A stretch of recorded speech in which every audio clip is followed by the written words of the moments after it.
Greetings. I am Winslow Sargent, Chair of the International Council for Small Business. On behalf of the members of ICSB and its board, we are pleased to celebrate International Women's Day. International Women's Day, March 8th, is a global day celebrating the historical, cultural, and political achievements of women. Empowering women, especially in leadership, is one of the most straightforward, most cost-effective ways businesses can improve themselves. For this day, ICSB has designed a Womanpreneurs We program for early career businesswomen and those with entrepreneurial interests. We Grow is the perfect opportunity to learn about the Sustainable Development Goals, develop a business plan, and network at an international level. March is National Women's History Month, and ICSB has made it a priority to highlight the achievements of women entrepreneurs and business leaders. The United Nations theme for March 8th, 2022 is Gender Equality Today for a Sustainable Tomorrow. We support this call. Thank you.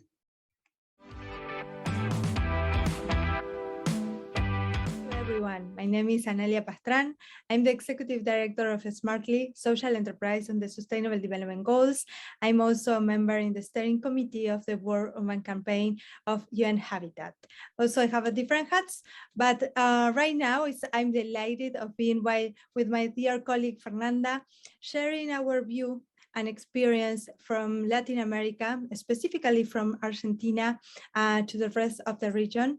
So we're going to start sharing our observation diagnosis in terms of what is happening to women in terms of education, access to real power to get the empowerment that we need, and also the opportunities that we have in front of us, and some tips and recommendations. So Fernanda, we're going to start. Hi, Analia. My name is Maria Fernandez.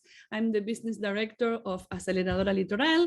It's a business fund from Argentina, and we support and finance scientific startups and projects. And also I'm a university professor for many, many years, working and researching with entrepreneurs. And you know, this activity is amazing. To be able to be at university is so empowering. And we are so lucky because our grandmothers didn't have this opportunity. But nowadays in Argentina, the majority of students are women. So this is good news, right? Because in Argentina, science is very important, and the places of women are the majority. But why is that? Why are there so many women in science in Argentina? Well, this is because wages are very low. Yes, so men can opt to better places, to the private sector.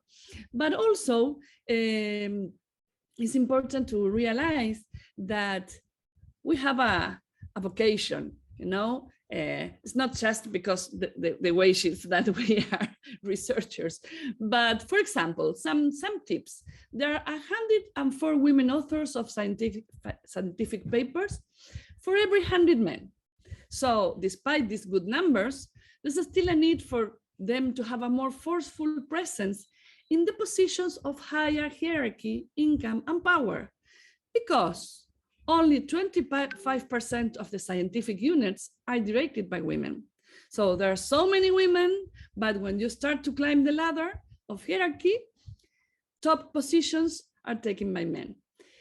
And in universities, for example, where female students are the majority, female universities principals do not reach 12%. So, Analia, what do you think about this? Well, this is something that we observe also in the different urban thinker campuses that we organize in Mexico, in Guatemala, in Ecuador, where we have sessions with the students, members of the Congress, politicians, professors, and experts. So women, we have the same global challenges, no matter where you are located, but we have the unique opportunities of local solutions that we wanted to share. So I think that we have in front of us the opportunity to work together through SDG 5. specifically target 5, where ensure women's full and effective participation and equal opportunities for leadership at all levels of decision-making in political, economic, and public life. And we need to work in terms of that. So from Smartly, we have this program, Women 2030, to empower women, to women promoting women.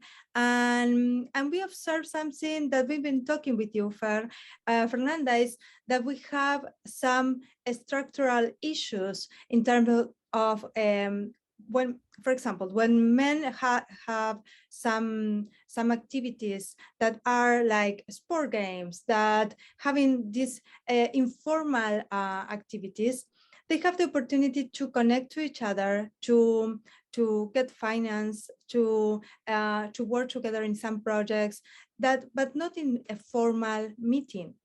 So mainly the real power and the real connections go through those environments, through those opportunities. And on the contrary, in terms of women, we don't have those spaces. We don't have those spaces to connect to each other, having the opportunity to work together from a more creative and more diverse environment.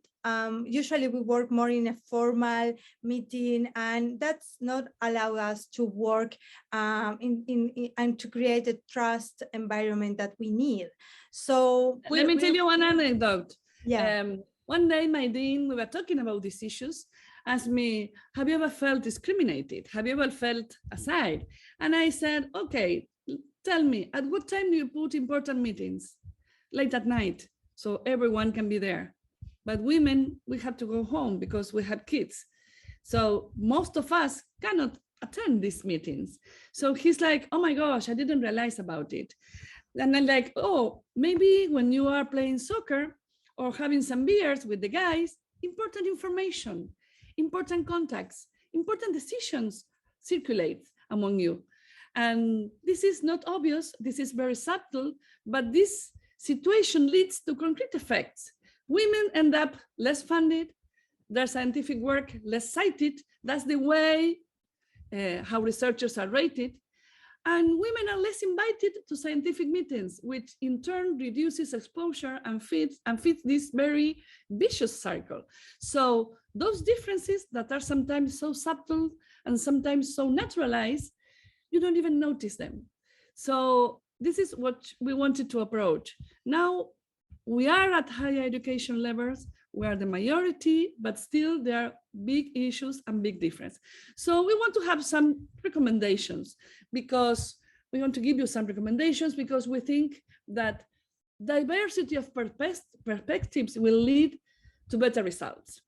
And inclusive and equitable activities in educational, labor, or businesses will better serve to our diverse society. What do you think, Analia? Absolutely. In terms of that, we have a lot of access to education, but we need a different approach in terms of mentorship, in terms of get real access to finance for our projects once you are a graduate college student. So we need to create that kind of spaces. So we're working also with you, with Global 5 Network, with other colleagues from France, Egypt, Indonesia, to create those kind of programs and actions and activities for women, to have those spaces to share what are they doing, what are their necessities, and also the capacities that we have are unique. So we need to create that kind of environment. So we have in front of us a huge challenge, you know. I think that humor is an amazing tool. I think that, you know, waving these networks and working day by day and, you know, putting us there, working with diverse teams will help us. And as I just told, humor is a super powerful tool, and, you know, that can make the difference. So we need to have good personal relationships. We need to be there. We need to try to be there and work hard. And work hard to fulfill these diverse teams that will give us all the vision that we need because we are a diverse society. Exactly. So happy, I mean, we are very happy to share with you. We think this is a very important date, the 8th of March, especially for educators and women in science. So thank you so much. And Analia, you want to add something else? Yes, my final remarks is think about partnerships. We have met with Fernanda in the ICSB World Congress in Egypt, and since there we've been working in different projects together. So think about the women that you have in your environment. What are the opportunities that you have in front of you that perhaps you didn't have seen that, and we would like to encourage you in terms of that. And also finally, be the woman that you wanted to have when where you were a child, once you were a young woman. And I think that we have in front of us that legacy and also that challenge, because it's when in our routines it's not easy, but we would like to encourage you, all of you, during this day, and connect with us. Of course, we are happy to work with you wherever you are. So thank you so much. Bye. Bye bye.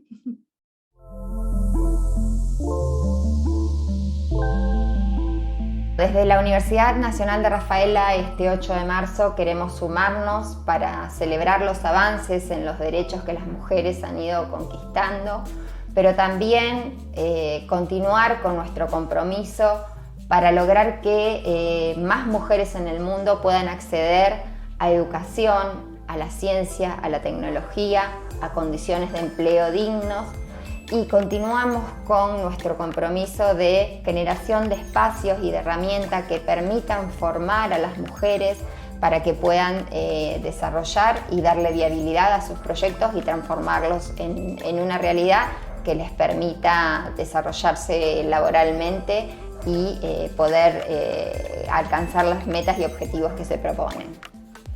De esta manera, la Universidad Nacional de Rafaela continúa su labor en la protección de los derechos de las mujeres y en generar condiciones de mayor igualdad para seguir promoviendo y que ellas puedan seguir ejerciendo sus derechos.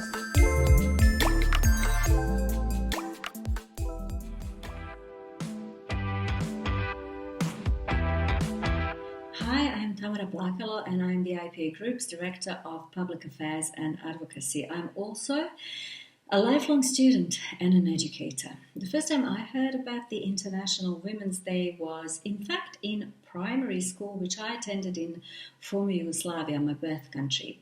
Yugoslavia was a really interesting place because it celebrated the 8th of March as a national holiday, and there was a very good reason for that. Up until 1945, women in Yugoslavia had very little say in what their lives were going to be about, whether or not they were going to go to school or for how long. Really, women's lives were governed by family and religious laws, and great-grandmothers of mine or grandmothers of mine had very little say in setting their life direction.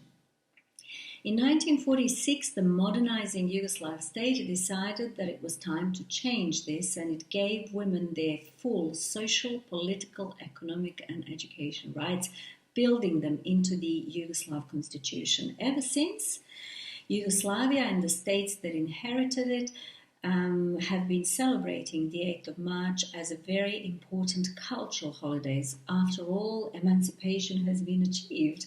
So there was this really interesting transformation of the 8th of March into a combination of a Valentine's Day and Mother's Day type holiday, which nevertheless was always marked by giving women young and old, 6 to 66, a single red carnation, or a bunch of flowers, but a red carnation, which was the symbol of the labor movement in the former Yugoslavia. In 1947, my mother was born to the first generation of women who had a choice. She had a choice to attend university, she did attend university, and she became the first woman in our family to get a university degree. Prior to that, my great-grandmother was illiterate. My grandmother had only managed to complete 4 years of primary school education. And here was my mother gaining a university degree in law and becoming a lawyer and later journalist. Imagine what was achieved in the space of one generation. A generation later, I was born with this knowledge that I was able to do anything I wanted to do as long as I educated myself. And so here I am in Australia today working on my fourth tertiary degree, having completed my first degree at the Sydney University, as a young refugee from the former Yugoslavia, arriving in Australia in the 1990s with 0 words of English in my head because I studied French at school. Within 2 years of arriving here, I was enrolled at Sydney University, where I got my first degree in sociology, having completed 2 more degrees after that, and finally working on my PhD, which I hope is not going to be my last degree. I have also participated in the education system as an educator, trying to transfer some of my enthusiasm and my life experiences to young people all around Australia. But it is very important to celebrate the 8th of March and remember that none of this would have been possible without the women who actually fought for our rights. All of our girls, despite the fact that today over 50% of enrollments in the US and in Australia are girls, still need to know that education is power, education is empowerment, education is the freedom that we are given to make our own choices. Happy International Women's Day from Australia. The role of women in the social, economic and cultural life of the world has grown. This trend is also observed in Azerbaijan, where women expanded their activities in the country's social political life, economy, employment, and private sector development. As of January 1, 2022, women make 22% of businesses. It's flattering that the share of businesses women in a number of regions of Azerbaijan is higher than the national average. The development of women's entrepreneurship is one of the priorities of the Small and Medium Business Development Agency of the Republic of Azerbaijan. The agency promotes women's businesses and assists in developing their activities through existing state support mechanism and the agency's services. Businesswomen can benefit from the support provided by our agency, such as training, professional development, consulting, access to trade network, exhibition, grants, startup certificates, domestic market research, and so on. For example, in 2021, almost 9,000 businesswomen and women who want to set up their businesses benefited from trainings organized by the agency's SME development centers. In addition, 3 businesswomen received grants, 4 were awarded startup certificates, and 21% of all entrepreneurs and managers who benefited from professional development programs were women. To support women's businesses and self-employment, the agency also partners with local and foreign organizations. The implementation of joint activities and programs within the ICSB platform aimed at developing women businesses, capacity building, gaining advanced knowledge and skills can be beneficial. The agency is ready to support these initiatives. We are confident that the role of women entrepreneurship in the sustainable development of our country will expand, and the number of women among small and medium businesses will grow. On behalf of the Small and Medium Business Development Agency of the Republic of Azerbaijan, I congratulate all women on International Women's Day, 8th of March, and wish them every success in their work.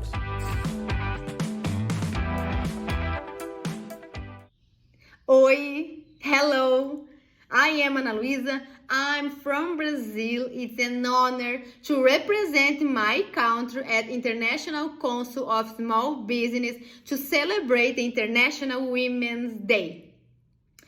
Quoting Beyoncé, who runs the world? Girls. The theme for International Women's Day this year is Women in Education. For me, women in education is more than gender equality and empowerment. It's connected to a mega mission toward a world more inclusive and sustainable. Historically, Brazil doesn't have good indexes in educational system.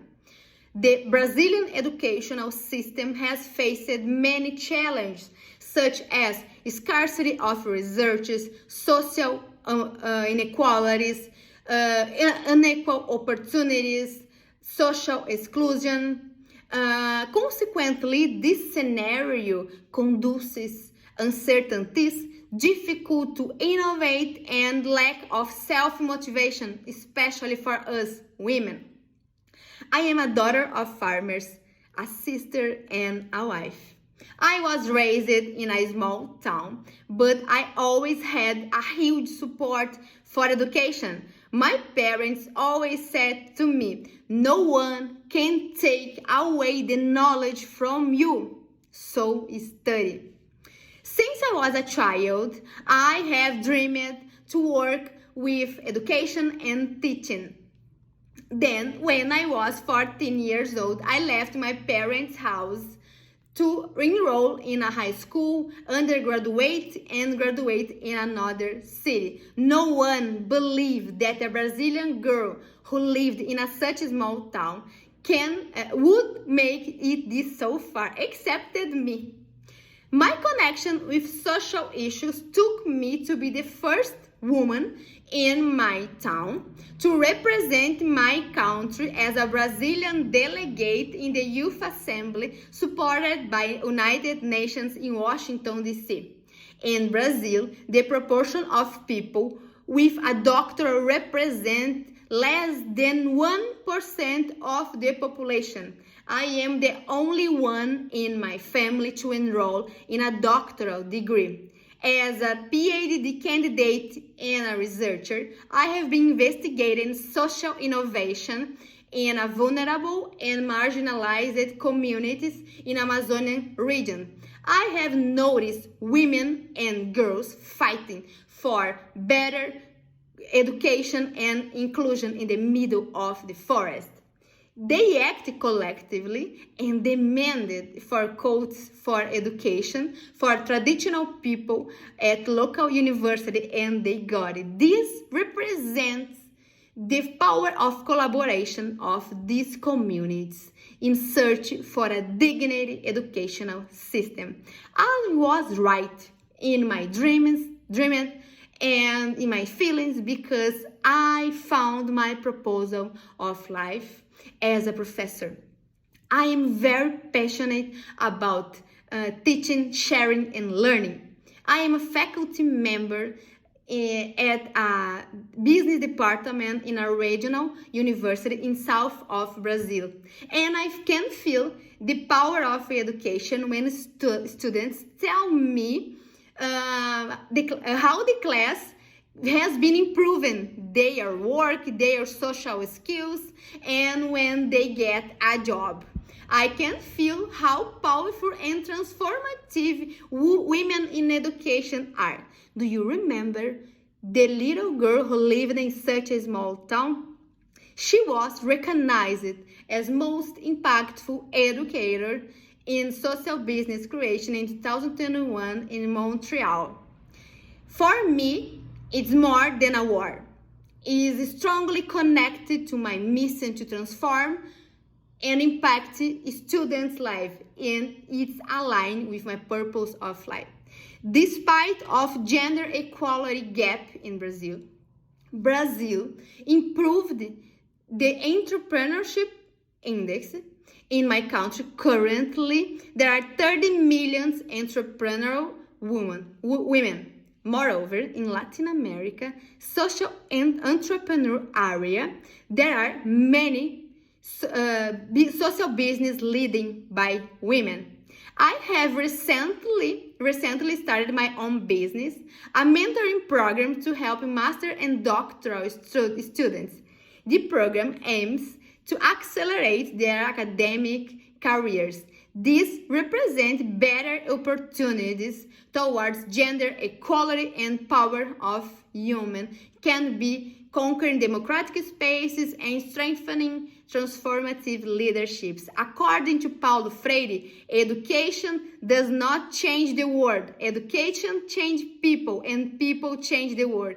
That's why I strongly believe that education and individual action can provoke a huge local transformation. Feliz Dia das Mulheres para todas nós. Happy Women's Day for all of us. Hello, everyone. My name is Joanne Turbide. I'm the Secretary General and Sustainability Chief Officer at HEC Montréal. I am also the Executive Director for Equity, Diversity, and Inclusion. HEC Montréal is a French-speaking institution solidly rooted in its community and open to the world. It is an international caliber university business school that contributes to our society prosperity by providing leadership in all its spheres of activities, such as teaching at all levels, research, and serving the community. Social and environment issues are central to HEC Montréal's missions as we acknowledge the need to emphasize corporate social responsibility, CSR, sustainable development, and ethics in everything we do.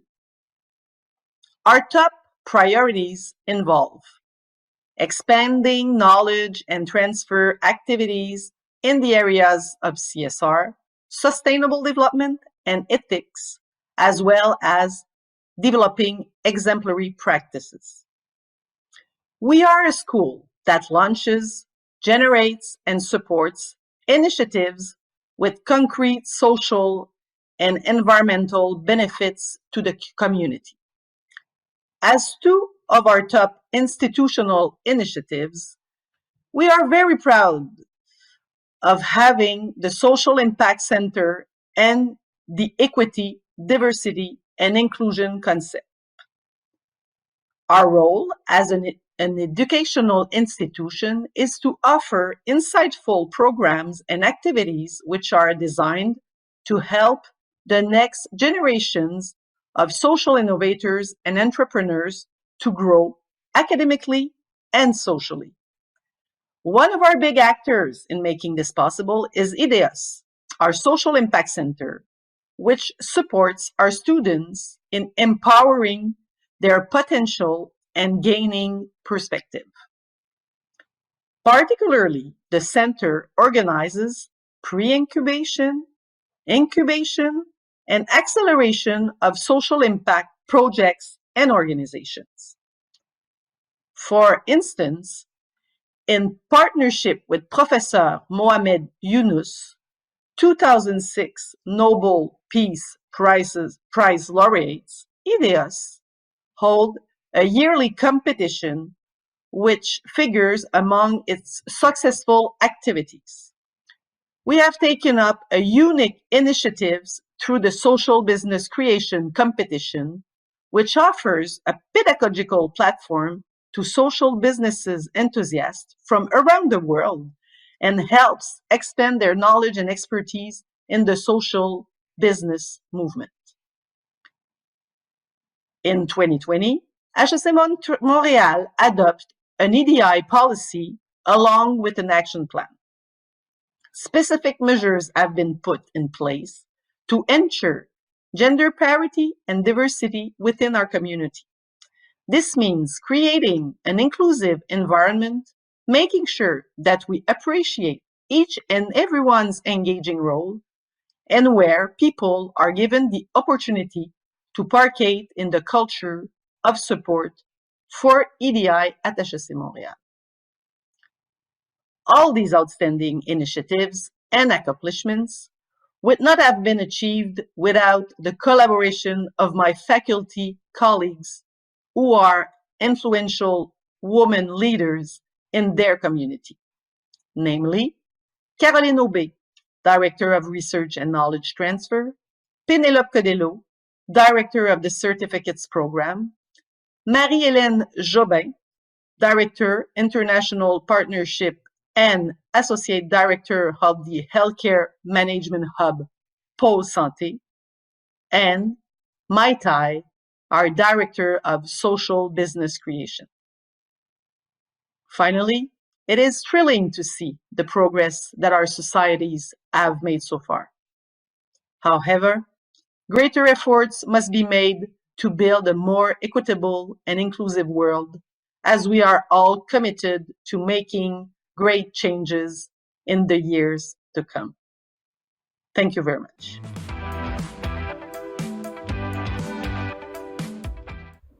Hello from sunny Cairo. My name is Hala Hattab, Associate Professor of Entrepreneurship at the British University in Egypt, and I am the Head of Entrepreneurship and Business Unit at the Business Administration Department in the BUE.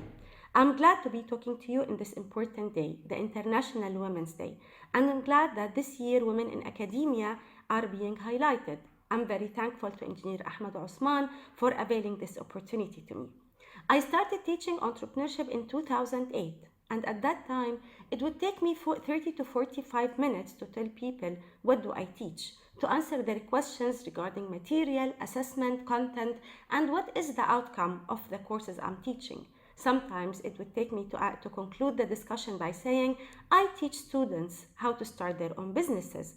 Later on, I started receiving questions like, do we teach entrepreneurship? Is entrepreneurship something that can be taught? And usually my answer definitely is yes. Otherwise, I would have found myself without a job. I believe in Egypt, we were fortunate that entrepreneurship has received enough attention at the very right time. This has led to an increasing interest in the topic, and it became very popular in the universities, which required more academics who are able to create entrepreneurially empowered individuals. At that time, we were struggling to find someone who teaches entrepreneurship, someone who has knowledge, who has experience, and who can lead students through their entrepreneurial journey. There has been a lack, not only in academics, but in very particular in women who are able to teach entrepreneurship to students. I'm glad to say that I was one of the first women in Egypt who were teaching entrepreneurship based on knowledge and experience.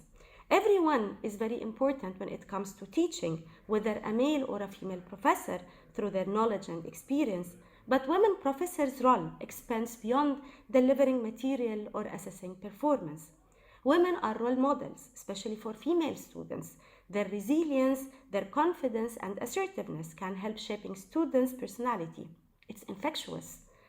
I believe this is of extreme importance in our Middle Eastern culture, where youth don't have the opportunity to shape and to define their personality till they are at the university, especially female students.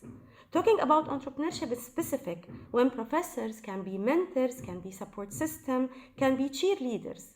I can't count how many times I received students in my office to share their ideas and dreams, seeking advice and guidance. They never shied away from asking me to help them to start their business, to be connected to an expert, or to make a recommendation for a place or a person to help them and end them in their entrepreneurial journey. I believe this has to do with the trust and confidence they had in me. And I believe this is one of the things about women in academia. Students can trust them, can have confidence on them, maybe easier, faster than their male counterparts. After 12 years of teaching, I still receive calls from my ex-students, either to share their news or updates or to ask for my opinion. Keeping up is a talent I personally believe that only women professors have. I like to conclude by saying that women academia is a resource. The better it is utilized, the higher and more sustainable is the benefit. Thank you. Greetings, my name is Ahmed Osman. I'm the immediate past chairman of ICSB, the International Council for Small Business. Happy International Women's Day. March 8th is a day we celebrate the achievements of women around the world, whether they are women business leaders, women entrepreneurs, women educators, or women in general, on all the positive things and they're doing throughout the world. At ICSB, we put women entrepreneurship at the forefront of all initiatives and activities we do. We also support women educators in collaborating and networking throughout ICSB's different events throughout the year. We've been through a very, very tough time during the COVID-19 pandemic. I'm glad to say that it is behind us, and we will see a lot and listen to a lot of success stories from women entrepreneurs around the world during this day. Happy Women's Day once again, and I look forward to engaging with you all in the near future. Thank you.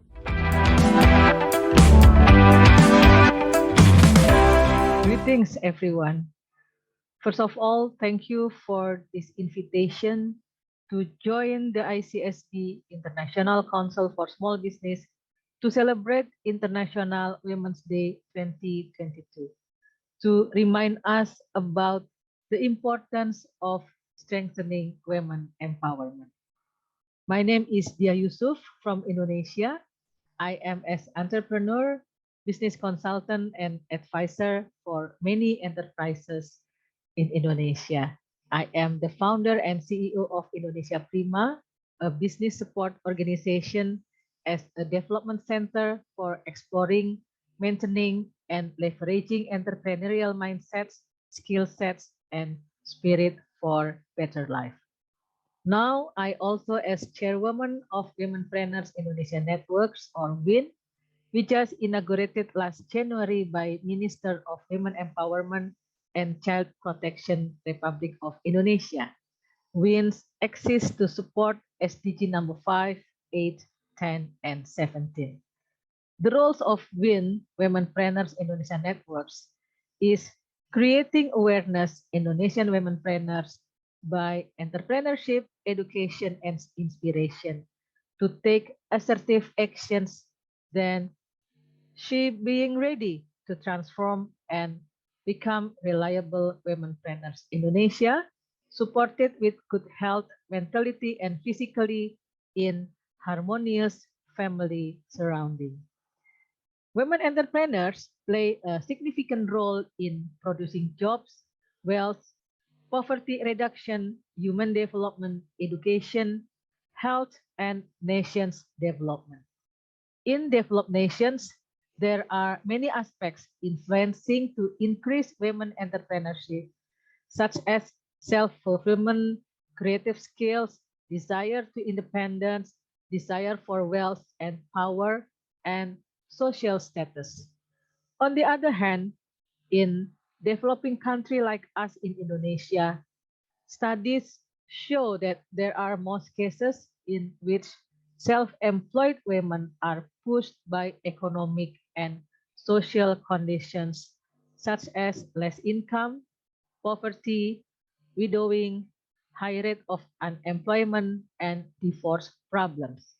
So they start their own business for fulfillment their basic needs or to support family. Despite above all, the success rate of womenpreneurs are very low because of shortage of sufficient skills, relevant experience, training, and education. There is a need for increasing the number of women entrepreneurs and for raising the performance and growth potential. I call it become reliable, not only existing in the business.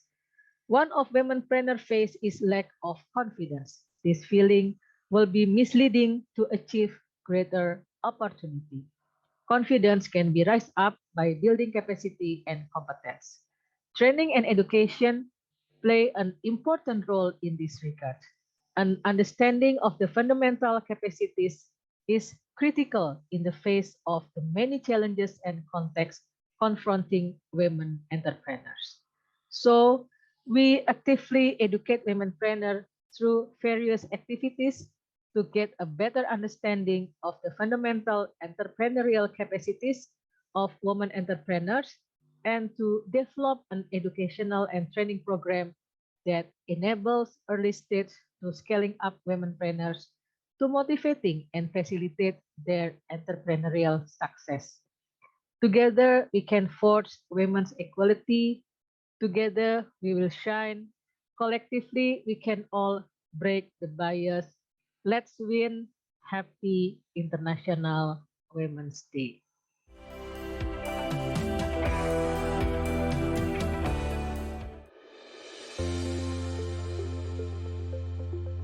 Hi, my name is Dr. Maria Yeslova-Pionka. I'm a Dean of Business and Law School at the Montfort University, first British university in Kazakhstan. DiEM UK's campus is located in the heart of Almaty. Almaty is such a beautiful city with modern buildings, diverse heritage, and rich history. DiEM UK Kazakhstan operates from a new building in Yasintay city. Our building reflects our commitment to creative education, and it is designed with interesting architecture and innovative facilities and spaces to encourage students from different subject areas to study, interact, relax, and work together on fascinating projects. A very big thank you to the International Council for Small Business for inviting me to speak at this wonderful event, the International Women's Day.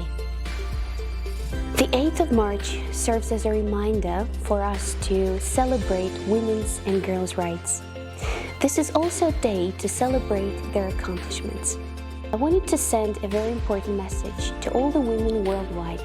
Please dare to dream big.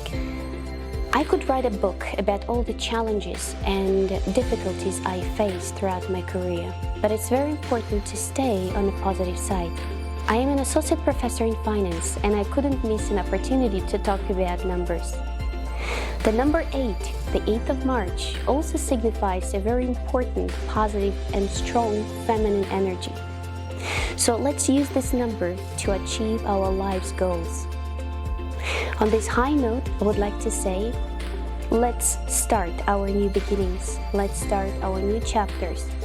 Let's start our new education, new business opportunities, and let's achieve all our goals. Happy 8th of March.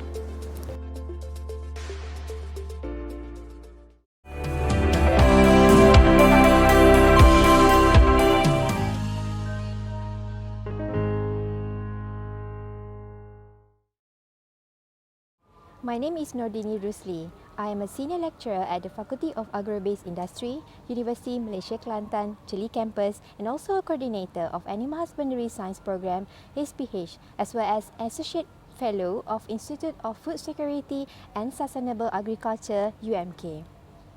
I hold a PhD degree from University Putra Malaysia in Animal Nutrition. I'm also a qualified professional technologist recognized by MBOT. Besides, I'm also a wife to Dr. Vera Alfata, who is a public health specialist, and a mother to a fantastic 4, Irham, Ikmal, Isha, and Iftinan. Well, back to where I am from. I'm from Melo, Kelantan. I was born in HUSM, Kubang Krian in 1985 from the parents who are both educators. I started my early education in Sekolah Kebangsaan Melo dan continued schooling at Sekolah Menengah Sains Pasir Puteh for 5 years. So I'm product of boarding school. So I would say that residing in a dorm setting for 5 years had provided me invaluable opportunities for personal growth. I then went to Matriculation College Negeri Sembilan for 1 year, and then further my studies in bachelor degree in biomedicine at Management and Science University, MSU. While waiting for my graduation day, I worked as a research assistant at USM Health Campus. In 2007, I started my academic career as a tutor in UMK, and I went to the University of Nottingham, United Kingdom, to do my Master of Philosophy. After 1 year of research, I passed my first year assessment, and my MPhil was converted into PhD. However, at the end of the study, I was only awarded MPhil from University of Nottingham due to some reasons. I think that was the worst nightmare and experience I've ever had in my life. And I thought that my dream of academia was over at the time, so it was better for me to just keep going. I was depressed and I felt persistently sad for months, but I was lucky I had a great support from my husband, my family, my kids, as well as my gossip girl best friends. Well, you know who you are. I kept going and I started a new PhD at UPM while I was working as a lecturer. So finally I did it. So based on my experience, I believe in this quote: just because you have failed in the past doesn't mean you are doomed in the present. Nothing can stop you from turning your failure into a massive success with a dash of patience and hard effort. Talking about being an academic is not just about conducting a research, teaching and supervision. It is also about being a holistic human being with high integrity and multitasking. We also belong to the society. So I think being a mother of 4 have taught me how to be a multitasking academic. I'm kind of person who tend to remember the unfinished tasks at the office, so those unfinished tasks cannot be avoided as they follow me home. So I would say that has become the most challenging part of being an academic, which also carries a big responsibility as a wife and also a mom. I'm still struggling to create a fine balance between my family, my kids, my husband and my work. In terms of achievement of my academic, my research team has secured about 1,669,000 ringgit Malaysia of research or project grant from the government, industry and university. At the moment, I have secured 6 research grants as a principal investigator, which include PRGS, 2 FRGS, UMK Fund, UMK Matching Grant, and Tan Sri Afeng Fund, and also some other research grants. In terms of academic awards, I won 10 gold medals in the International Innovation Competition, 1 Best in Team Award in Science, Engineering and Technology team, 11 silver medals and 2 bronze medals. Our team also managed to commercialize a supplement technology in the block form, which is called Capribos multi-nutrient block for ruminants. In addition to that, we have also developed and invented a new technology, which is the first locally manufactured automated hydraulic press machine with molds, which is called for the machine to produce block and feed for animals. For publications, I have published about 32 articles in scopus of WOS journals with 17 proceedings, and I aim to publish more in future, inshallah. So in terms of supervision, I have co-supervised 3 master students and they are successfully graduated with flying colors. Thank you.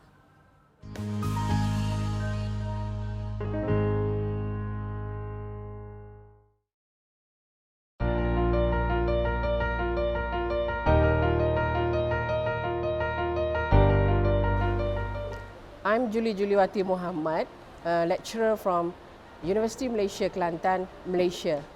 My first and secondary school at Kelantan, and I obtained my degree, master and PhD from University Science Malaysia, also from Malaysia. I'm graduated in material engineering and I obtained my master at 2004. PhD was at 2007. Before I start with UMK, my academia journey began with 1 year at University Malaysia Pahang and 6 years at Engineering Campus, University Science Malaysia. Before I joined as an academician, I was a research officer at Sirim Kulim Kedah. And after my degree, I also appointed as a quality assurance officer at one private company at Kajang. I quit my job because of my interest to continue my study. And Alhamdulillah, it's worth it. Talking about the challenges, maybe it is not considered as a challenges, but for me, I think there is one of my big challenge. Working at an institution where I'm studying before, of course, our ex-supervisor will help us a lot. He or she will keep mentoring us, same as we as a student before. And it's good for me to develop my career on track. But sometimes there was a competitor, not our competitor, but our supervisor's competitor. and will be affected too. My interview experience at faculty level was the worst, with the panel that do not in one direction with my supervisor. And you can imagine how bad my day on that session. But luckily I passed the session, and I think it was a good starting point for me. As academician, I have obtained more than 20 research grants, writing almost 100 articles, achieved more than 20 awards in national and international exhibitions. Since I joined UMK at 2015, continuously I have joined the competitions such as ITEC, the MTE, Pecipta, and Alhamdulillah, I'm bringing back gold medal to UMK. Apart from my academic tasks, I'm also contributing in admin work. Now, I'm a director at research management and leading the intellectual properties and commercialization division. Since 2019, our team has developed a policy that will support the innovation and commercialization ecosystem. Instead doing an academic and admin task, I'm also involved in technology transfer to the community. I have helped a Singora manufacturer in Bachok, Kelantan. They have a problem in their mixing process while they are fabricating the roof. We try to design a machine that can help them to fasten the process. From the process, it takes 2.5 days to finish. It's come to 40 minutes completely. Okay, and then last word, my inspiration quote for all the women out there: give yourself a challenge, and that is the way you will know how strong you are. Thank you.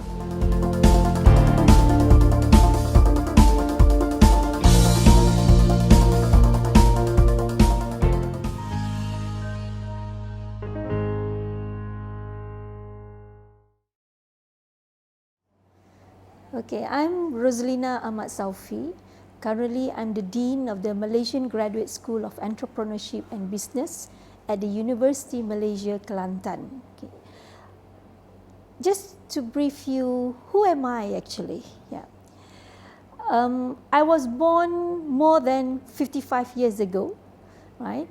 As a very petite girl, and is always being known among my colleagues someone who is having a very rapid movement, or in Malay we call it the lipas kudung, right? And very agile. So that is my forte. Most of my colleagues know me as a Rose who are very agile or lipas kudung. Yeah. Okay. And I was born in I was actually born in Kuang, Selangor. So until today, the parents are still living in Gombak, Selangor. So I've started my career actually as in training executive in the corporate world. That time was in 1988. It was known as Asia Commercial Finance. Yeah? I was working as the executive for finance. So that's how I was trained about the corporate world, especially in the financial aspects. Okay. Well, during those days, the motivations to pursue my master's degrees and followed with my PhD was really give me a strong drive. Okay, so that was the time in 1990. Yeah, in 1990, I opted my career from a corporate person into the academic world. So I started off at University Utara Malaysia as a tutor at that time. Yeah. So from the tutor, I was given the scholarship to pursue my master's and later on to continue with my PhD. So until today, my profession is more on the business and management that focus more on the strategic, human resource development, and also on governance aspects. Some of the challenges that I would say very significant, and it really gave a strong impact during my career. One as an academician, how can I ensure that my teaching delivery is effective and to relate to the real case study during the teaching, and also to share the important life cases to the students. Okay, this is where I've discovered that the experience that I have, okay, at the corporate sectors and also through my consultancy work and involvement with the corporate people and also agency, government agency, that really helps me in my teaching. My most greatest achievement that I feel until today is two things. Yeah. One, the policy of the 2U2I. Right. It was established when I was the DVC of academic at the UMK, and I was given the challenge by the Minister of Higher Education at that time. I could remember, Rosalina, okay. Do you think that we can equate the traditional academic curriculum to something what we call the work-based learning, the WBL? So as early as in 2012, we already coined the word of WBL. So I took the challenge and set up a task force and develop the policy for the 2U2I, and I'm proud to say that until today, the 2U2I has been recognized one of the MQA's critical agenda. Right. The second achievement is the REMODE, REMODE. REMODE stands for the Rural Entrepreneurship Development Model, which I was awarded a grant of 5 million, which I chaired and lead the grant in 2014, and that model has been used until today, and it was executed by my successor in the team, and we have used the remote model to develop potential entrepreneurs from the rural areas. Yeah. So these are the two critical achievements that I am very proud that these two models and policies has been used until today. Some of the appointments of responsibilities have been mandated to me, involve being the group managing director in Sabah, being appointed as the Deputy Vice Chancellor for Academic and International for UMK, and currently I'm still holding the Secretary General post for the Council of Business Schools in Malaysia. I'm also still a visiting professor in a couple of universities in China, India, as well as Indonesia and Malaysia. In terms of expositions, I've been invited to become a jury at the International Exposition in Malaysia and China, being involved in the task force of the development of the Malaysia Top Business School Instrument, as well as the Entrepreneurship Integrated Education Policy. And the other responsibilities that have been mandated to me also include the leading the research on the knowledge transfer project in Malaysia, as well as the academic relevancies in Malaysia. And of course, at the professor level, I was mandated to become the deputy chair for the classes of public admin and governance under the Malaysia Professor Council, and I was the chair for the UMK Malaysia, for the UMK Professor Council. So those are among the critical posts that I've been tasked for, and of course, I still continue to become. I hope to become a great researcher and also publish in the field that I am very passionate, that is on the management and also human resource development.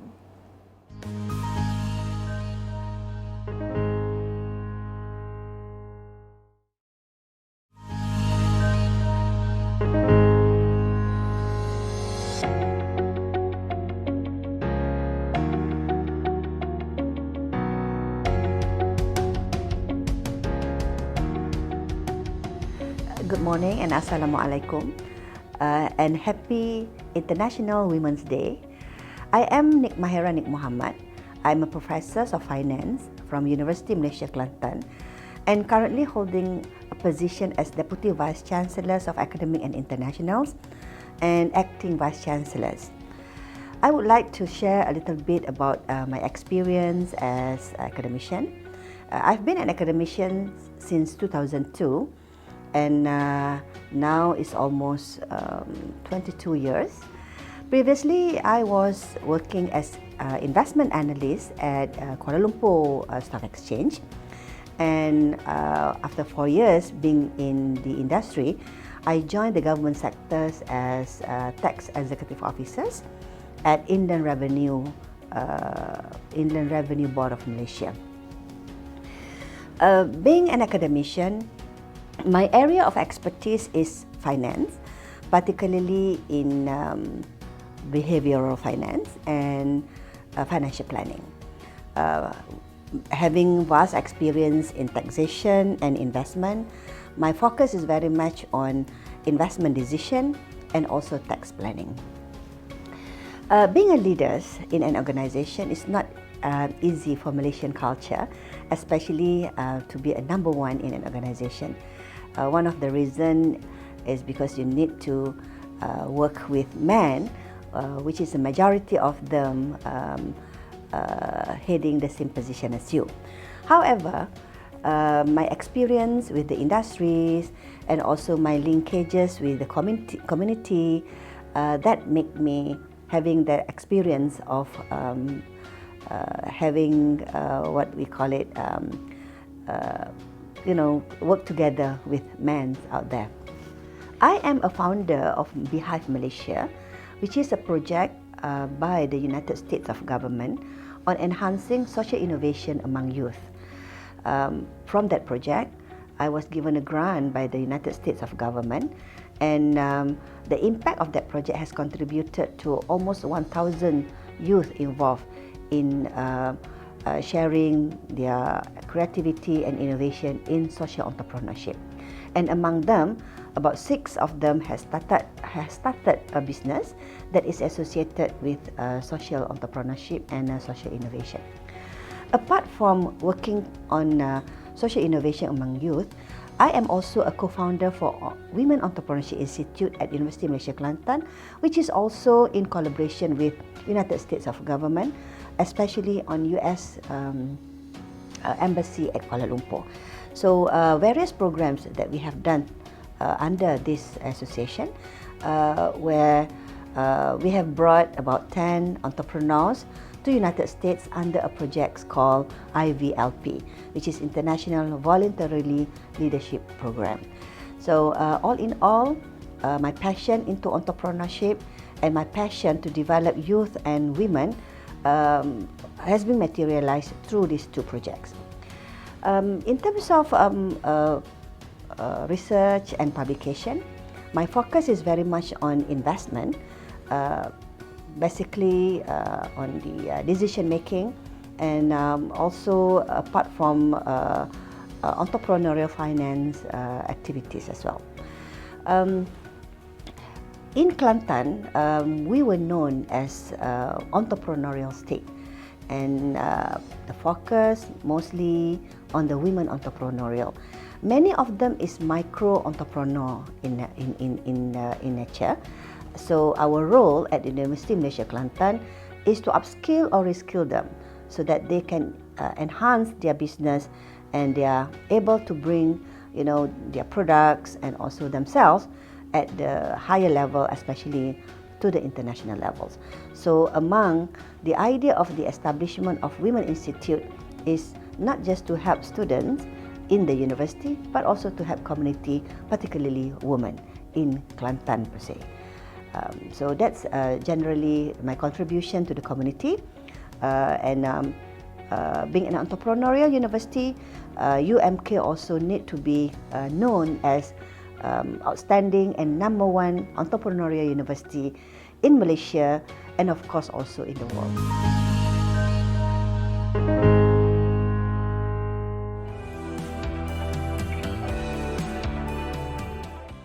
Hello, I'm Jenema Jallo from Mali. It is a great honor and joy for me to be a JIEE, Gender and Expert. Thank you for this invitation to join the International Council of Small Business to celebrate International Women's Day, and galvanize support to value the rights and prosperity of women. Gender equality is a topic close to the goal of Malian women leaders and their partners. In Mali, we go from the assumption that politics is solely a man's prerogative and that women belong to the kitchen, while staying home. Women depend financially on their husband, which makes them the property of a leader. Putting an end to this status quo requires deconstructing this ideology through massive education, programs, and sensitization. For the most part, in rural areas, women don't even realize their potential because they are not used to think by themselves. I strongly believe that the best way to tackle this issue remains the political apparatus.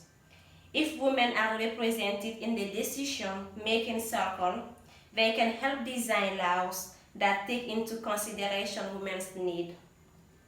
This year, on the occasion of International Women's Day, Malian women's leaders and national women's organizations work together to promote the topic of gender equality. Given the situation that Mali is facing, the participation of women in the process of rebuilding the country is crucial. Child marriage affects 1 in 2 girls in Mali. To end this harmful practice and support women's potential to contribute fully to their families and communities, we have to come together with the government to develop policies to value women entrepreneurship education. Women's education not empower family, but communities and economies. I think it is our social responsibility to be the voice for voiceless. Education is the basic of human rights. In addition to all I stated above, women's entrepreneurship education is an important issue to review here in Mali. Women entrepreneurs accounts for improving economic growth and stability within a country. Women entrepreneurs inspire other women to start businesses. This leads to more job creation for women, which ultimately help in reducing the gender gap in the workforce. Promoting women's economic empowerment is a prerequisite for inclusive and equitable economic growth. Capacity building for women's entrepreneurs, especially in rural areas in Mali. Women working in the rural area needs accompaniment, materials, and other supports. We will have to develop strategy to reinforce the education to the female entrepreneurship. It is an indispensable means for the women to be financially independent and participate in the economic growth of a country.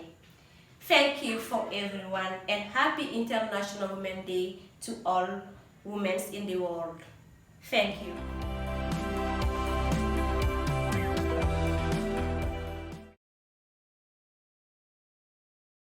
Hi, my name is Julia Samperio. I am a college professor, a mom, and an entrepreneur from Jalisco, Mexico. And I want to share with you why it's important to teach entrepreneurship at college, especially to the young women.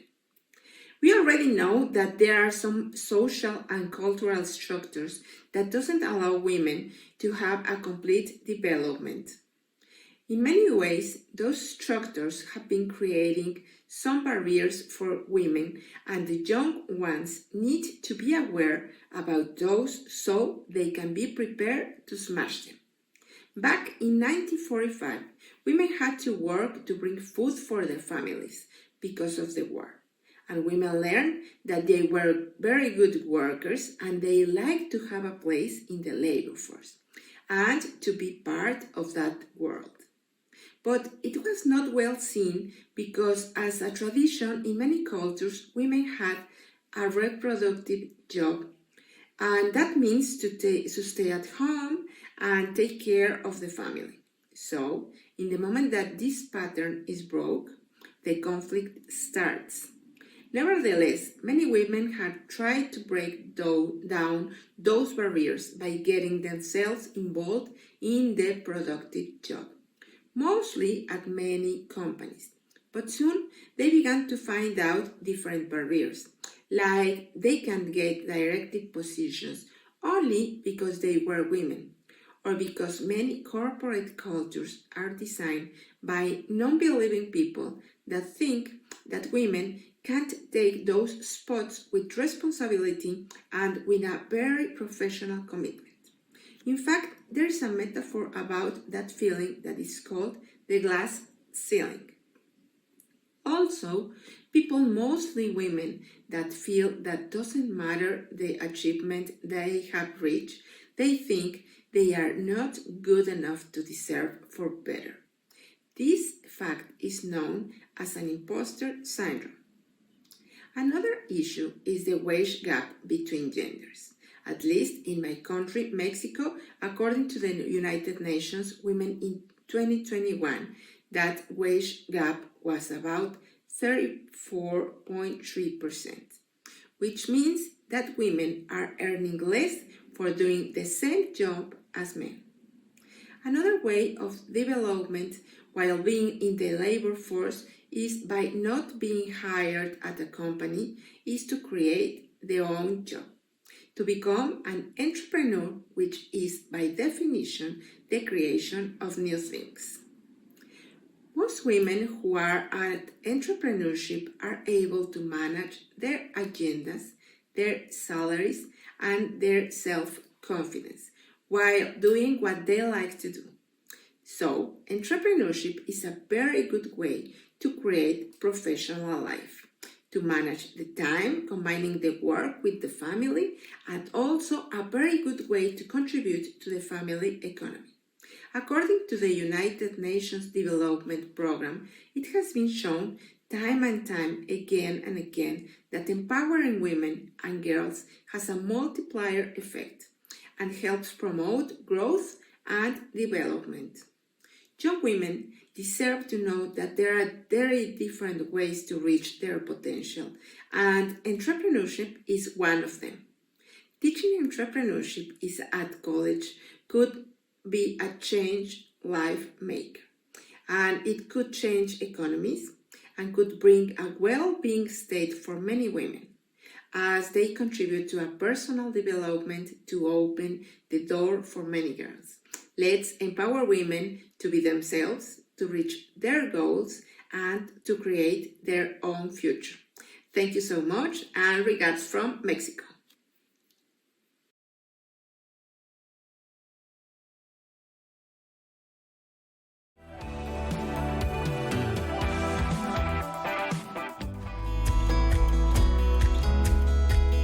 Kia ora koutou katoa. My name is Dawn Freshwater, and it's my privilege to be the Vice-Chancellor of New Zealand's leading university, the University of Auckland.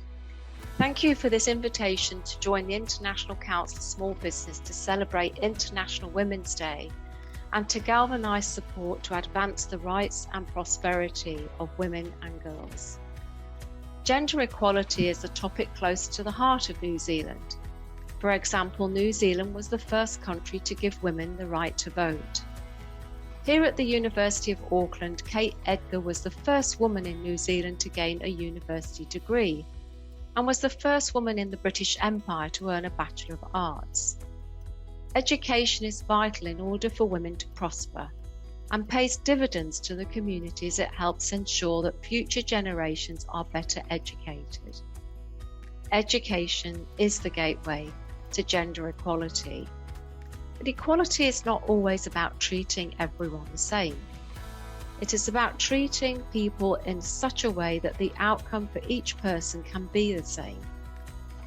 Representation and leadership has resulted in important policies opening up, including the rights to paid maternity leave, amongst others. These have enabled women to participate fully in society. The result of all of this is that New Zealand's women have had more opportunity than most to access the knowledge and support necessary for them to realise their potential. To bring this back to a context relevant to our ICSB colleagues, this can be seen in Aotearoa New Zealand consistently topping indexes for women in entrepreneurship. And a 2019 global study showed that New Zealand has the world's highest percentage of women graduates who found startups. At the University of Auckland, our business school's Centre for Innovation and Entrepreneurship has made great efforts to increase representation and opportunities for women, which have been recognised with international awards. This is supported by our wider university's ecosystem and policy, which aims to address barriers to participation in education. I share these accolades as its advocate. New Zealanders probably would not be so willing to showcase their achievements. New Zealand has a culture of humility, and its people consistently demonstrate a willingness to learn from others and to share, qualities I much admire. I joined the University of Auckland from Australia, and before that I was based in the United Kingdom, where I grew up. I was the first in my family to go to university, and it led not only to improved opportunities for my family, but ultimately for my daughter and grandchildren and the people we're connected to. I have very ambitious ideas about what universities can achieve, because education changed my life, and it's changed my family's life as a result of changing mine. The theme of International Women's Day this year is gender equality. Today for a sustainable tomorrow. All of the lessons New Zealand has to share about the importance of representation and access to education can be linked to the United Nations Sustainable Development Goals.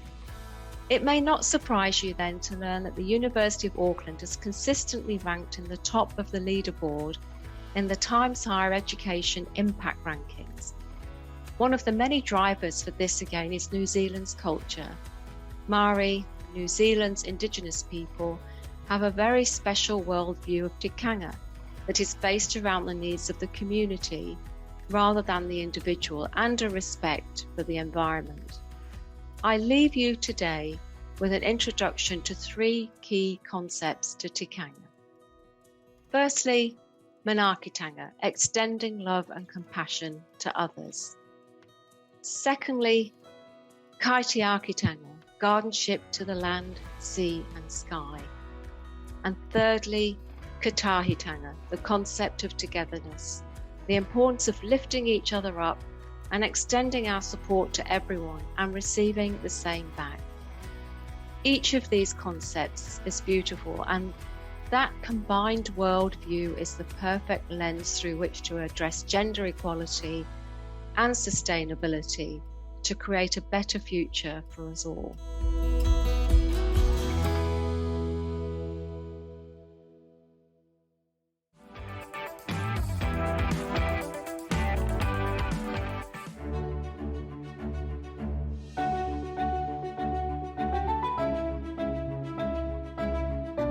I'm Dina Donio from ICSB Philippines Professional Pillar, and I'm the president of Coltrans Cargo.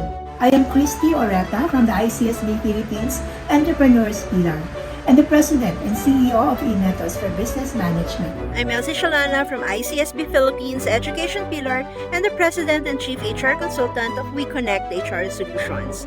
I'm Jermaine Reyes from the ICSB Philippines Policy Research Pillar and the CEO of Synergy Market Research and Strategic Consultancy. I'm Ruby Manyala from the ICSB Philippines Professionals Pillar, COO of Innovation Incorporated.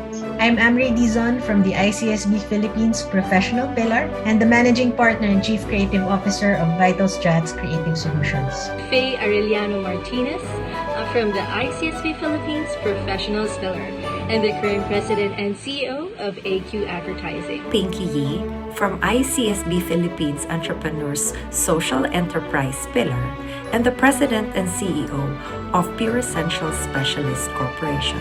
Jocelyn Pick of the ICSB Research Pillar and the CEO of the Profiles Group of Companies operating in the ASEAN region. Maya Herrera from the Research Pillar of ICSB Philippines. I'm also a professor of entrepreneurship at the Asian Institute of Management. Smayat Kayabyab Kadungog, CPM, from the Professionals Pillar of ICSB Philippines.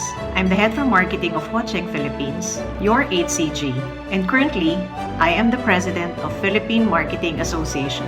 Yayu Javier From the ICSB Philippines Entrepreneurs Pillar, President and COO of Avanza Inc. Roda Castro Caliwara from the ICSB Philippines Entrepreneurs Pillar and the President of Executive Genesis Services Incorporated. Marianne Baby Montemayor from the ICSB Philippines Entrepreneurs Pillar, the CEO of Villa Margarita Corporation. Rio Ilaw from ICSB Philippines Entrepreneurs Pillar, CEO of Target. Joyce Coyu from the International Council for Small Business Philippines Entrepreneurs Pillar and the CEO of True Blends Tea and Coffee. Sandy Sanchez Montano from ICSB Philippines Policymakers Pillar and the current chairperson of the Philippine Commission on Women. Maylina Viva, ICSB Philippines.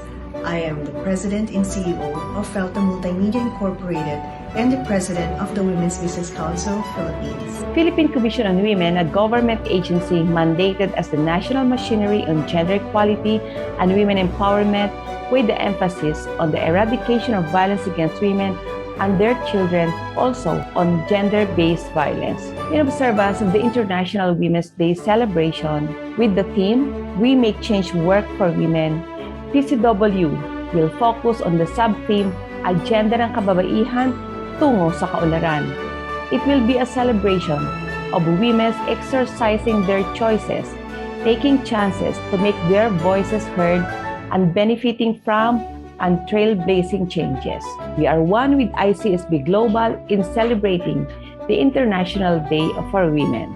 We are one. We are one. We are one. We are one. We are one. We are one. I am one. We are one. I am one with ICSB Global in celebrating the International Day for Women. I commit to support various programs protecting and promoting the rights of women. Thank you and bye.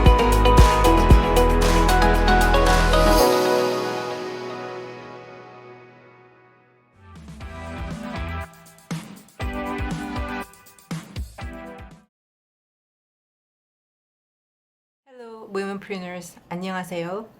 It is such a pleasure to be part of the International Council of Small Business to celebrate International Women's Day. My name is Sunju An, a Director of Women Corporate Directors or WCD Korea and KPC Metal. KPC Metal is the first company to produce titanium in South Korea. It was established in 1977 by my father. I have been fortunate to have the opportunities to study in Korea, Singapore, and the United States, and work in Belgium and France. And these experiences led me to the appreciation for more diverse and balanced perspectives. Initially, I started my career in the energy sector. When I joined the family business in 2015, I have been responsible for developing new business in the defense industry, as titanium is a well-known military material. In essence, I have always worked in traditionally male-dominated industries, moving from one to another, and become accustomed to being the only woman in the room.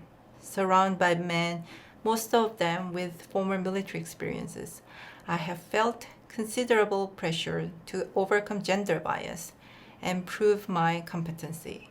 Certain assumptions could be made about me based on only one dimension, my gender, which is just one of my many fortes. However, this allowed me to look at things differently and gave me the opportunity to make a difference and lead a change, to strive for better balance so the industry benefits from all the best talent regardless of gender. That's perhaps the biggest reason why I became interested in the mission of WCD and took the position on the board of WCD Korea. At WCD Korea, I have met many women who share similar struggles, yet they have never given up. On the contrary, they rise from hardships and become leaders in their industries, and they do so very graciously. I find this truly inspiring and encouraging. As the 74th branch of WCD, Korea may seem a little late in joining the movement. Nevertheless, we are actively promoting our mission and have already seen a series of great achievements. One of WCD Korea's remarkable accomplishment is its contribution towards the revision of the Financial Investment Services and Capital Markets Act. This requires Korean companies to have at least one woman on their board. We are very excited for this act to come into full effect in August this year. Already we have seen a rise of 25% in women's leadership in Korean companies' boards that will contribute towards more diverse, inclusive, and creative dynamics for corporate governance in Korea. Most importantly, this will inspire other women to believe that it is indeed possible to become leaders in their industry, and this is a tangible reality, not a remote possibility. For the next generation, I believe Korean womenpreneurs will have more opportunities to explore their potential and become leaders to make meaningful changes in society. More women in leadership roles will bring broadened perspectives and increase South Korea's economic potential. I'm looking forward to a day when I am no longer the only woman in the room. This only marks the beginning of our continuous journey to break barriers against glass ceilings. With our womenpreneur spirit, we are looking forward to fostering more creative and inclusive work environment. I am a proud K-womanpreneur, and together we will break the bias for a bright future.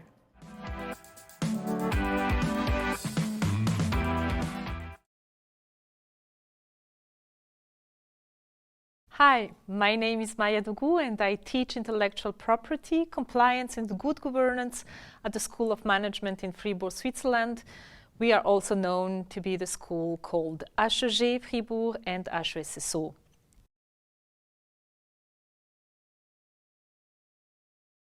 What about my school? To be an agile and inspiring business school, our entrepreneurial ecosystem supports, stimulates, and works as a catalyst for the ideas of our future generation.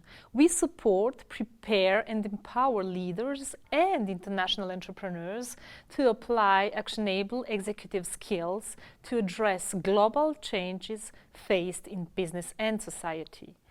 We are committed to creating a positive impact through the students, participants, and partners, all of whom will benefit from our programs and activities in 3 core areas: entrepreneurship, innovation, and internationalization.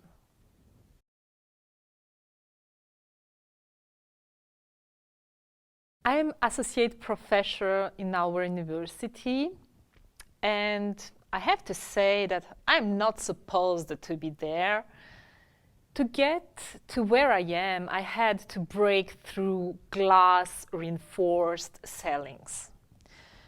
Yes, I have evolved through the difficulties of the migratory journey, made superhuman efforts to integrate, dealt with the reproaches of illegitimacy through hard work, climbed the professional levels with 1,000 obstacles, managed the social pressure with a smile on the face, carried the work of care within all generations in my family, remained on my feet during doubts about my abilities, fought for my credibility. But I did it. I came through. And I can say I do a great job and have pleasure on it.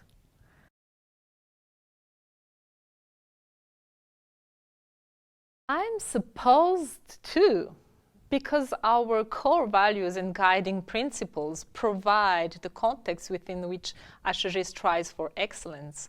And at the first point of those, it's written, teaching staff and people in leadership position act as role models.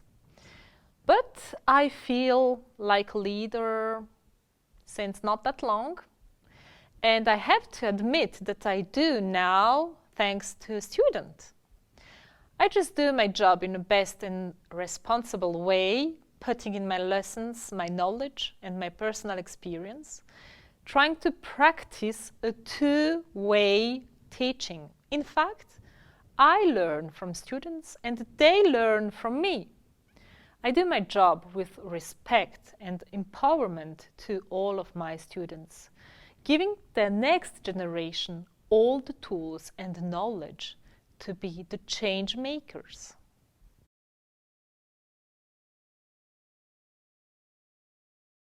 I must admit that I had somehow underestimated the impact of my position and its effects outside the classroom. Until one day, a student wrote a comment in my course evaluation. This comment thanked me for being her role model and informed me that I was the only female professor on her 2 years master course. After that, I did everything I could and should to change the situation. I was supported by the direction, and together now, in our school, we did it. We have several women in teaching positions. And what about the student? She's engaged in doctoral work and will be the next generation of female professor.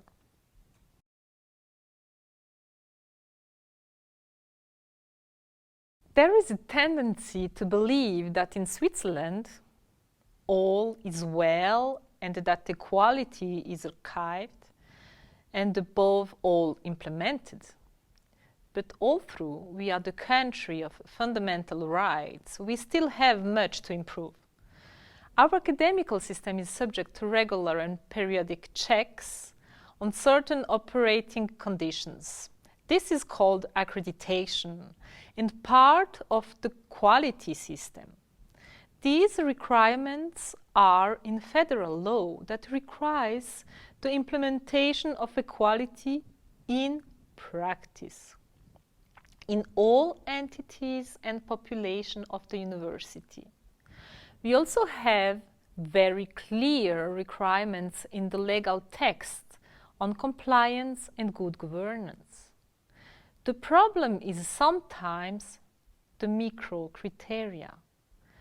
For this reason, our school, through the creation of a new foundation, structurelle, has committed itself to a process of verification of these criteria and above all to the even more important implementation of equality in all-day business of all the universities in Switzerland. We are changing the laws and writing down the SMART criteria. This is what we do here, and this is what I really would like to speak more about.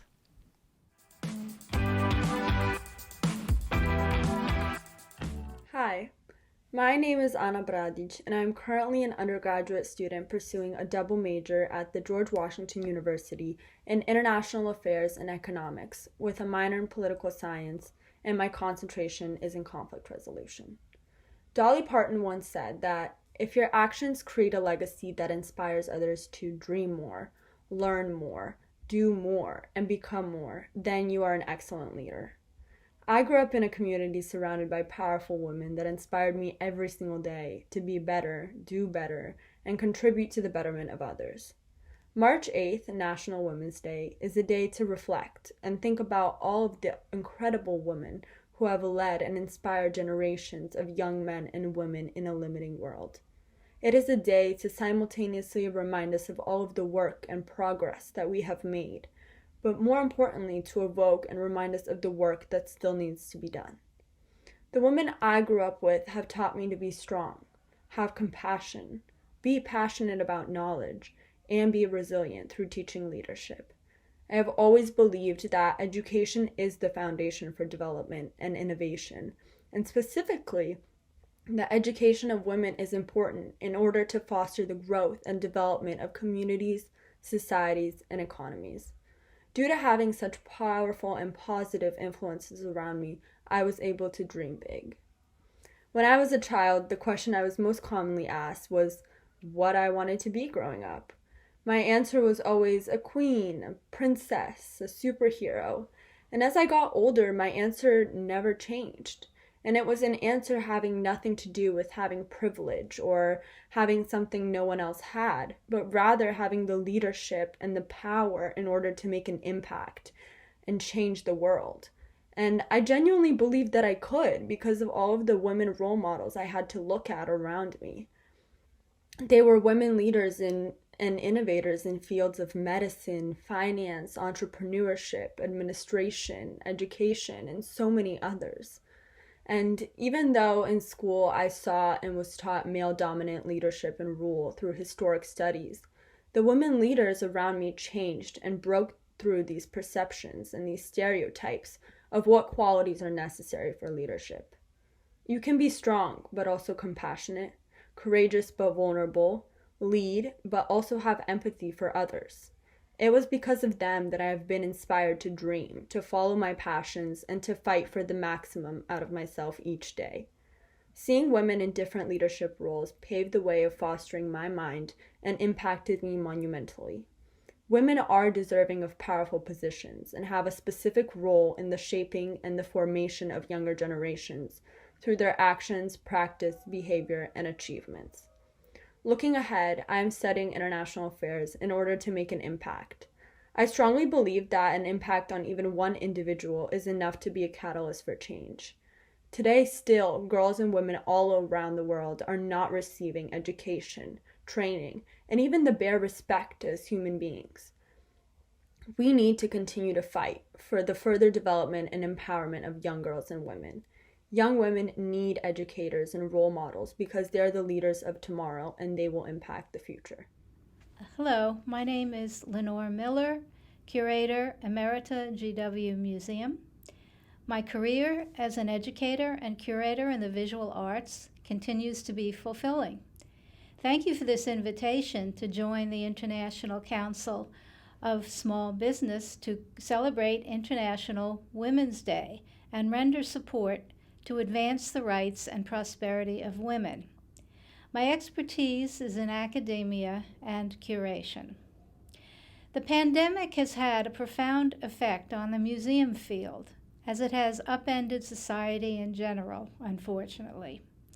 Stephanie Sparling Williams, a curator of American art at the Brooklyn Museum, said that the main change will be a shift from a singular story, i.e. the Western canon, to a dynamic and historically complex constellation of narratives, told through never-before-seen works from the collection while old favorites get recontextualized. All viewers then stand to benefit from more depth and breadth in an American art collection, Williams said. Recently, I was invited to be a panelist for the Tefra Institute's Art School and Career Panel series, Arts, Management, and Museum Studies. I shared my expertise about my career in the arts. With a series of focused questions, I reflected upon and drew from my recent experience teaching GW's Management 4900 class last fall, Entrepreneurship and the Arts. The Art School and Career Panel Series allows viewers, especially the students, the opportunity to learn from art professionals in the fields of fine art practice, art history, and arts management. By listening to a diverse panel of professionals discuss their career paths and background while sharing valuable information. My formative years at Goucher College, Towson, Maryland, at that time a small women's liberal arts college, emphasized individuality and achievements, unhampered by gender. You were treated as a person who could achieve goals within an intellectually stimulating and somewhat non-competitive environment.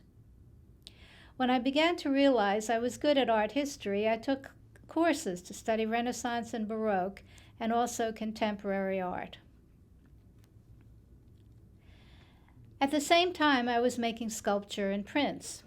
I perceived that there was too much specialization in art history on the graduate level. There are so few jobs for PhDs in art history that they are often categorized as overqualified for some entry-level jobs. I've had that experience with candidates. Nearing commencement, my advisor, an art history professor, encouraged me to seek out graduate study with the goal of becoming an art professor or a professor in a university. I had not thought of that as a profession, as I wanted to work in a museum and specifically chose the Museum of Modern Art in New York City. So in what is now called a gap year, I spent it working at MoMA, and it was momentous, learning many facets of exhibition planning and curation within a busy department. And also I met many famous artists and curators in a professional setting. Although I was young, I was accepted as part of the crowd.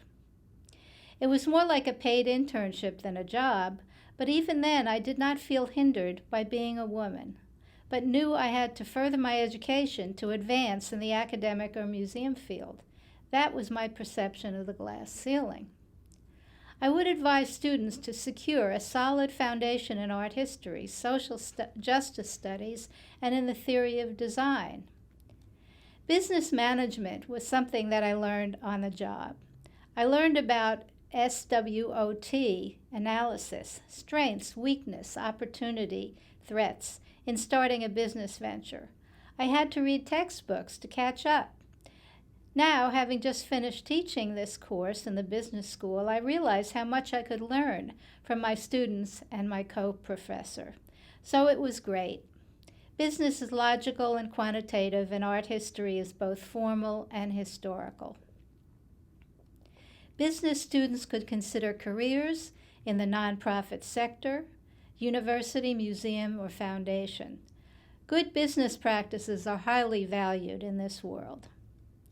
I always felt that having both art history and fine arts knowledge made me a better interloper for artists and aided me in writing art criticism. I could understand the process and their thinking, enabling me to put down on paper their thought processes. Many artists have difficulty describing their practice in words. It is true that equity in the visual arts for women, whether artists, educators, or entrepreneurs, as in the gallery business, needs to improve. This is a humane problem of equity in professions. Women museum directors are scarce. A study noted that a majority of directorships in college and university museums is actually a bit higher than the actual real world. It is 60%. This means that museums with smaller budgets are more likely to hire a woman as director, and that was my experience. Women artists have come a long way, but still lag behind male artists in the galleries and auction houses. I have often talked to women artists who want to be known for their skill as artists and not for a feminist agenda.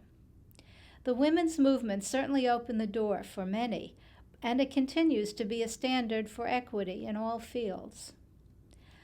I have some knowledge of museum study programs and museum education programs. The former is more general and the other specific, and are located in different schools of the university. The objective of various museum programs to train students for the museum profession is to give them basic skills that could fit into different roles within any kind of museum, not only for art museums. But as museum staffing diversifies and missions change, pandemic influenced, those students who can manage digital resources are going to be the most in demand. Good writing skills and graphic design knowledge will also prove useful to various teams across museum departments. Knowledge, skill, and intention still characterize a successful art career. Back in 1971, there was an article written by Linda Nochlin, who lived from 1931 to 2017. It was, "Why have there been no great women artists?" Well, I would have to argue that that is not true. It's just that they have not been followed or critiqued, or as well as they have been as men have been in the canon. I would like to just mention a few women that I had the fortunate opportunity to work with. Karen Wilkin, who's a writer and a professor, and she wrote critical studies of Judith Rothschild and Helen Frankenthaler.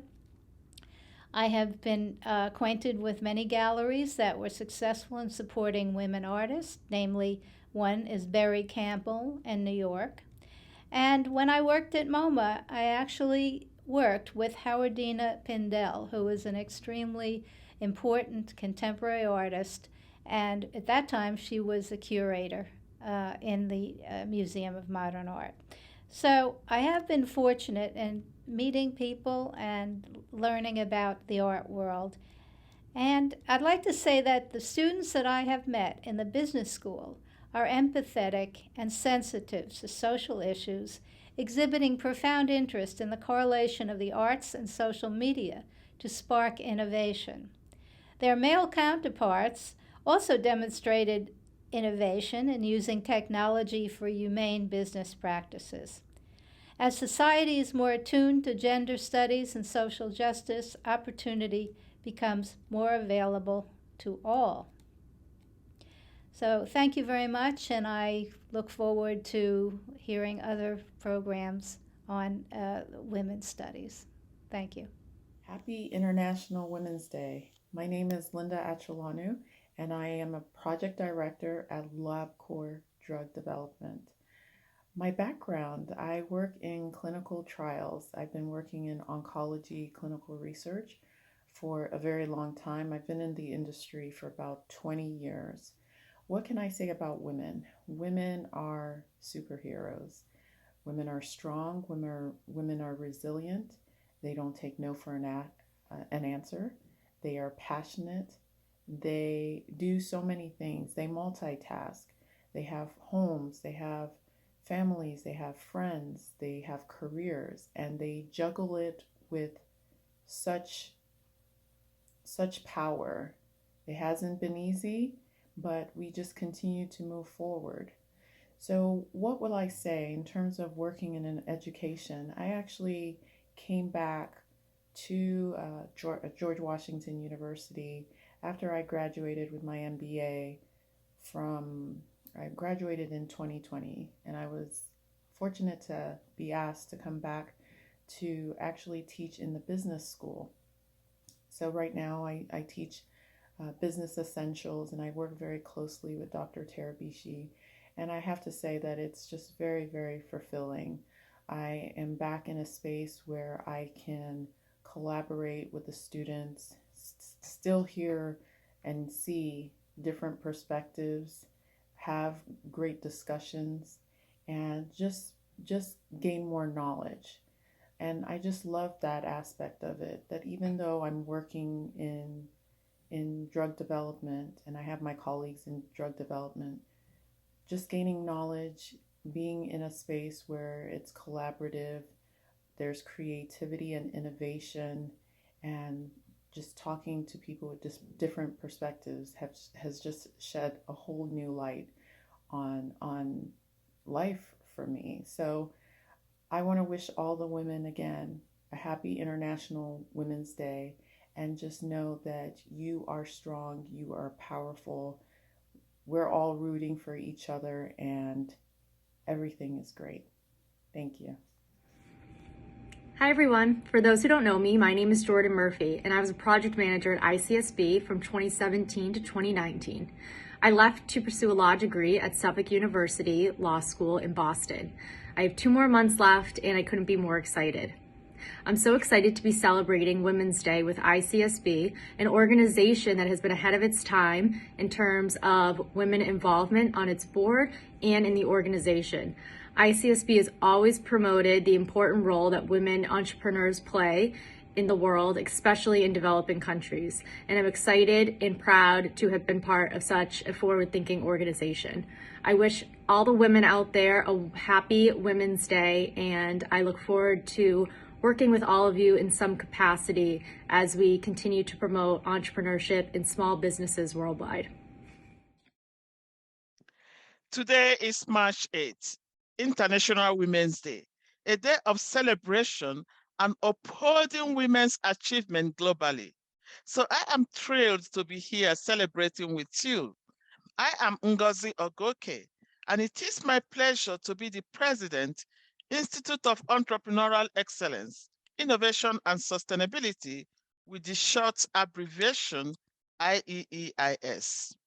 I thank the International Council of Small Business for this invitation to celebrate 2022 International Women's Day and incite support to advance the rights and prosperity of women, contributing to national development through education. This year's International Women's Day theme is Gender Equality Today for a Sustainable Tomorrow, and it recognizes the contribution of women and girls worldwide to the fight against climate change and towards building a more sustainable future for all. Fighting against the 21st century climate change and building a more sustainable future for all cannot be possible without the entrepreneurs who are innovators and disruptors, because they have entrepreneurial mindset. Following this perspective, the objective of IEEIS is to inspire, enable, and empower all age groups and businesses to develop entrepreneurial mindset and skills. The development of these vital skills will lead to creativity, innovation, women entrepreneurship, social entrepreneurship, and sustainability, resulting to a purpose-driven life, change, and generate extraordinary future for all. According to Kofi Annan, I am convinced more than ever that any society that does not succeed in tapping into the energy and creativity of its youth will be left behind. In today's highly volatile world, the need for entrepreneurial thinkers at all levels of society have never been more significant, particularly in Africa. Entrepreneurship education can positively impact African economies by equipping youth with entrepreneurial thinking and skills. Precisely in Nigeria, entrepreneurship is everywhere. It is across the university campus, across communities, across businesses, across borders, across all disciplines. Yet, not all youth can identify and evaluate the problem, leading to opportunity discovery and eventually becoming entrepreneurs. In the modern competitive global economy, youth must be provided with advanced skills beyond literacy to prepare for the future. Therefore, their success, the process of developing and empowering them, is significant on an individual level and for the sustainability of any nation. Then, it is crucial to reconfigure how youth engage with entrepreneurship and refine how entrepreneurship is taught. A promising avenue is the implementation of an entrepreneurial mindset and experiential learning. Therefore, IEEIS aims to provide a fundamental framework of experiential entrepreneurial education-based strategy to train young Nigerians. This strategy will focus their mindset on becoming successful entrepreneurs, identifying an opportunity, creating their own business, and becoming self-employed, thereby decreasing various crimes, poverty, and unemployment rates. Finally, IEEIS will continue to contribute to gender equality and sustainability through revolutionary, redefining, optimizing engagement, unleashing potential through entrepreneurial education and training. Let us all celebrate this significant day. Hi, welcome to the ICSB celebration of International Women's Day. As an MBA candidate and an ICSB project manager, I am excited to welcome you to beautiful Washington, D.C., both today and this summer when ICSB welcomes the world for its 66th World Congress. To me, education has always been the door through which excitement and adventure and opportunity have awaited. I would like to give a special thanks to my teachers and professors here at GW School of Business, especially Dr. L. Tarabishi and Dean Riddle. All of us here today are here because someone valued us and understood that education was important. So I'd like to invite you all to take 10 seconds to remember one of those people. Take a deep breath, sit back in your chair, close your eyes if you wish.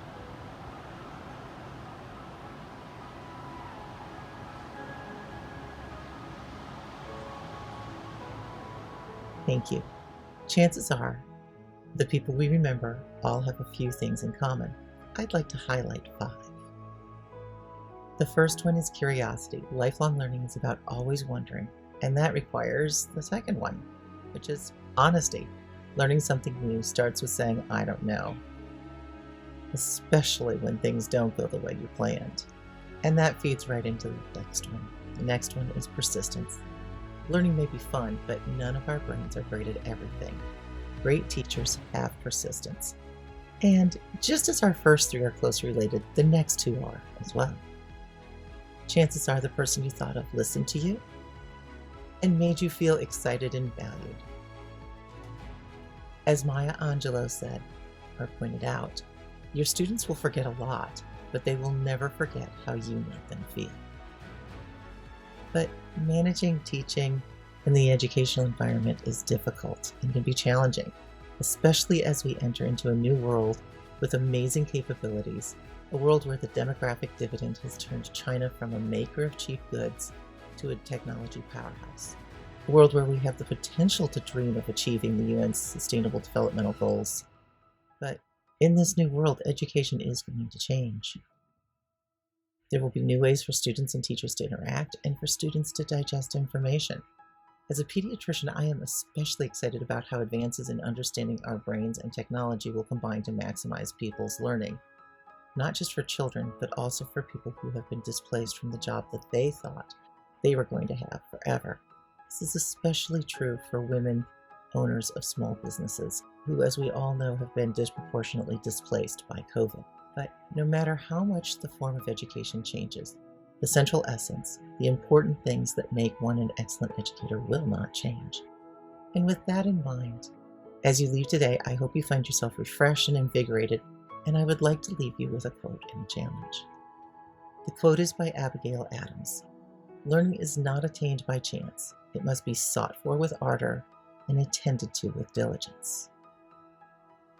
And I challenge you to think about how you can embrace the dizzying changes that are occurring all around you and implement your core character to the encouragement and betterment of all. Thank you for your attention, and thank you again, ICSB family, for allowing me to celebrate this amazing day with you. See you all in July. Bye-bye. Good day. I'm happy to join this group to discuss how women are moving the needle on the United States Sustainable Development Goals. So let's take a quick look at the goals in general. And I think you're going to find that these are things that everybody wishes the world could have everywhere. No poverty, zero hunger, good health and well-being, quality education, gender equality, clean water and sanitation, affordable and clean energy, decent work and economic growth, industry, innovation, and infrastructure, reduced inequalities, sustainable cities and communities, responsible consumption and production, climate action, life below the water, life on land, peace, justice, and strong institutions, and establishing partnerships for the goals. Now, obviously, you can dig down on any of these and get much greater detail about them. But what I'd like to do is look at a little bit of the history. First of all, this was the agenda that was adopted in 2015, hoping to achieve this by 2030. So we're 7 years along in the process, and we still have a long way to go. But there has been significant progress, and women have had a lot to do with that. It looks to developed and developing countries to work together in a global partnership, not for us to act as silos, only worrying about what's within our own country's borders. And it recognizes that eliminating poverty and other deprivations has to go hand in hand with strategies that improve health and education while reducing inequalities and protecting the climate. And so all these things have to work in concert.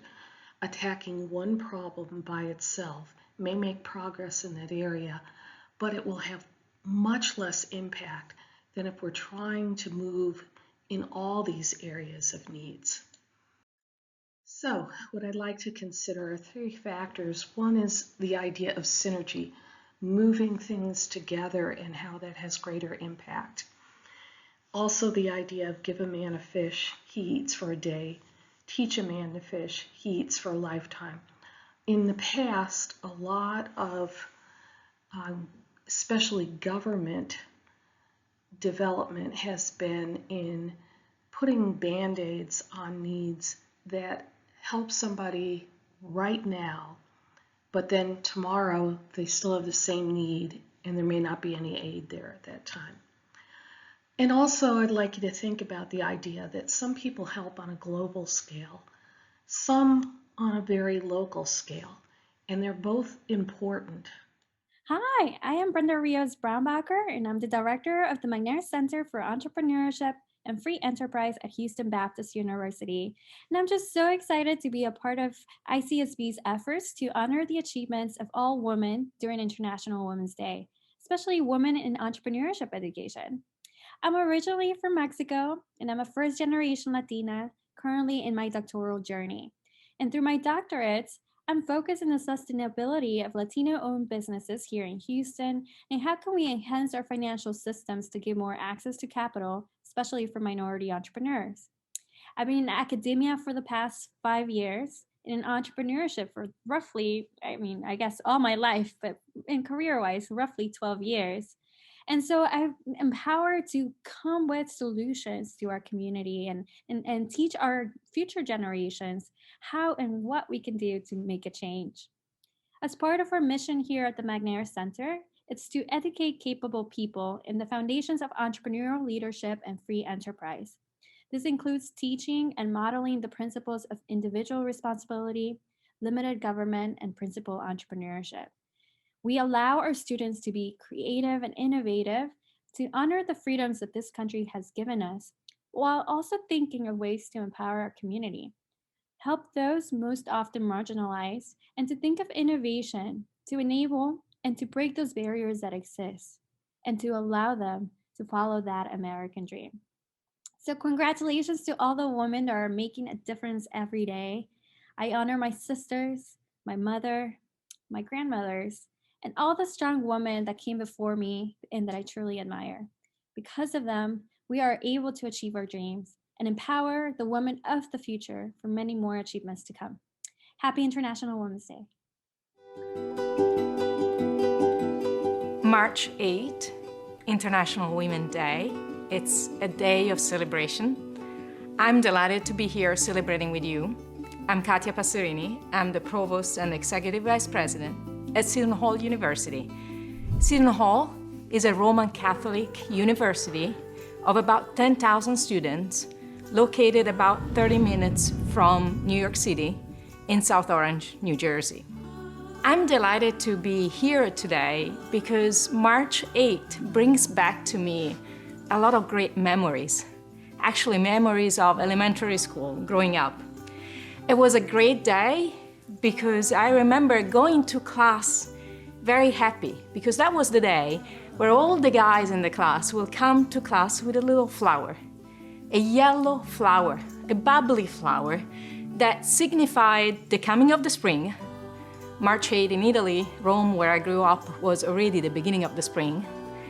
But also it signified respect and acknowledgement for all the women in the classroom that day. Beautiful day, beautiful memories. But that makes me think, how do we make that form of respect and acknowledgement not just one day of the year, but 365 days of the year? And if you think about it, the answer is the reason why we're here: education. It's empowering everyone, including women, to have access to equitable and equal education to really become all that they want to be. So in the US, that's becoming true. The number of women in higher education graduating from colleges is actually surpassing the number of men. But that's not true all across the world. And today we're celebrating International Women's Day. So we see women in primary, secondary, but we also have to see women in tertiary education so that they can achieve the highest level of education and become all that they want to be in any profession, whichever profession they choose, being a politician, being a business person, being a teacher themselves. And that's possible through providing education. For us, we see imbalances that actually transfer not only from the education field, but also into a field that we're celebrating today, the field of entrepreneurship. So if we think about companies that are being launched by entrepreneurs, the numbers in the US and in Europe, if you compare them, are abysmal. And if you look at the type of entrepreneurship and companies that are started, the type of companies that are started by women tend to be in areas that are lower growth, what we call necessity entrepreneurship, making goods, selling your own goods, not necessarily yet in the technology sector or in other sectors that are high growth. And that's something that we really want to try to fix by empowering more women not only to think about ideas, but actually implementing ideas. In education, where I see a change in the number of women that are creating new products. Last night, for example, there was a biggest competition, a startup pitch, like Shark Tank style, where students from different universities in the biggest, which is our athletic competition, were competing on ideas and sustainable business ideas.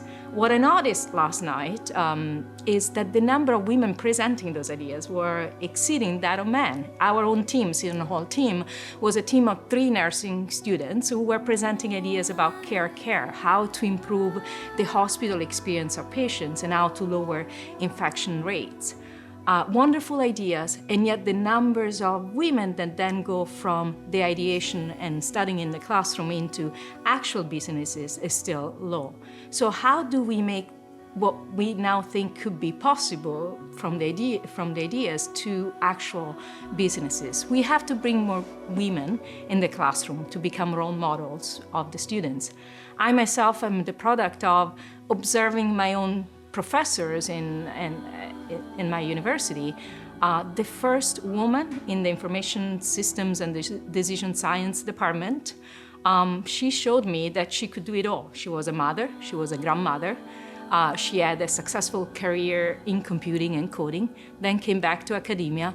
Every day she would come to the classroom with a smile and then go play tennis. She was really developing us into leaders by showing that we could do it. So that's what we should be doing in the classroom. We should help students, especially women students, to understand that all is possible and provide the opportunities and the mentorship to realize that potential, so that we can talk about respect and empowerment, not only on March 8th, but all the 365 days of the year.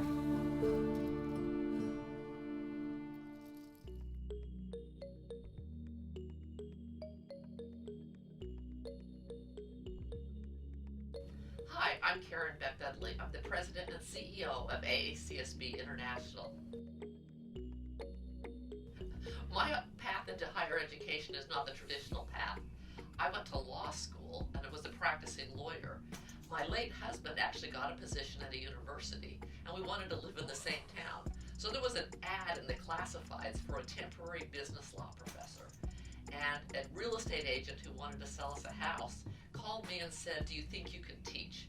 And of course, I was very, very young, and I said, of course I could teach. And literally within 3 weeks' notice, I taught a class of 250, a class of 80, and a class of 40, and never looked back. I was thrilled with the opportunity to be able to teach.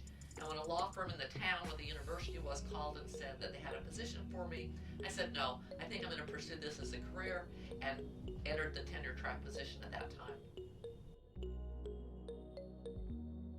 I love to teach. When I was little, I used to teach dance lessons and piano lessons and gymnastics to all the neighborhood kids. And when I got older, I didn't want to be a teacher. My mother was a teacher, my grandfather was a teacher, and I did not want to pursue that path. But when I got the opportunity to teach at a university level, I loved it. I loved the power it provided. I loved the ability to be able to help young minds really move into their new careers. And the university I taught at actually had a lot of first-generation students whose parents didn't go to college. And to see how teaching and going to a university and being part of a university experience changed their lives and their children's lives really continued to inspire me, and still does. You know, as a female leader in higher ed, it's been a really interesting journey. When I took my position at my first university, I was actually the first woman on tenure track in the department of 40 individuals. And I was one of only 3 in the College of Business who were on tenure track. I had a baby on tenure track, and I was the first woman in the university to have a baby who was on tenure track.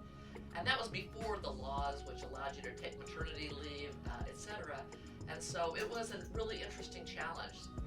The men had their groups, they had their lunch groups, they had their golf outings. They weren't necessarily interested in having me join that. But what it did is I had to actually break out and come up with new ways and new ways to actually interact with my colleagues. It helped, I'll be frank about it, that my late husband was also on tenure track, so he had a lot of interesting information that as a female I did not necessarily have access to. But with that said, I had great colleagues. They were supportive of me, they helped me move forward, they really helped me grow. As I became an administrator, the pool of women became smaller. And I was the first woman dean at my first university. I was the first woman dean at my second university. I was the first woman dean at my third university.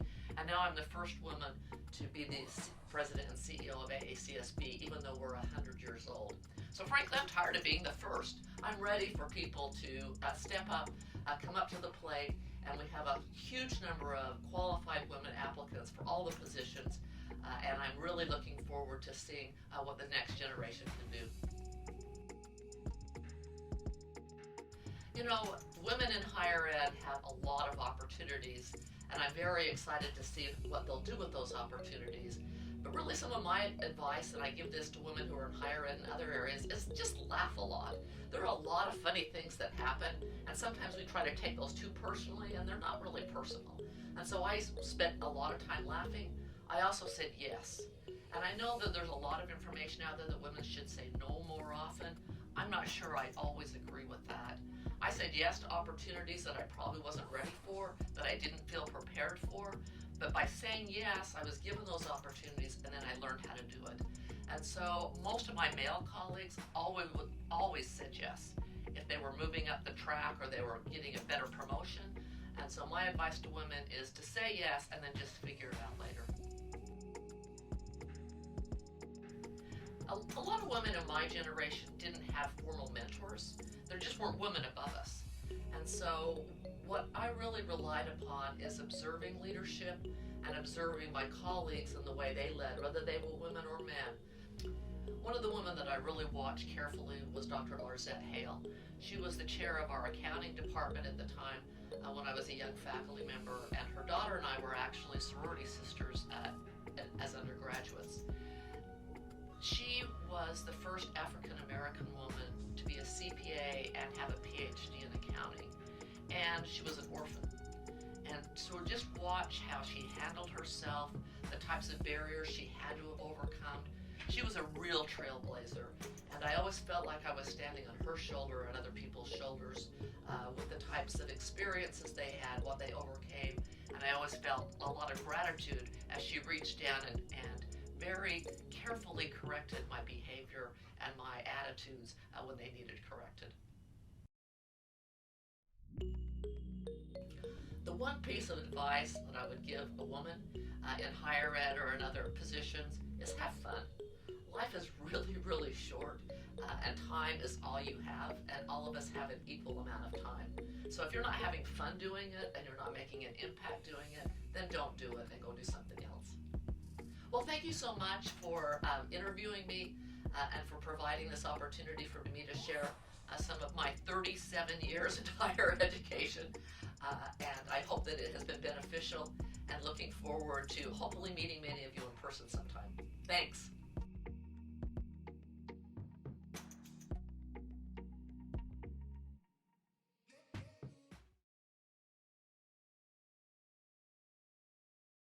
Greetings.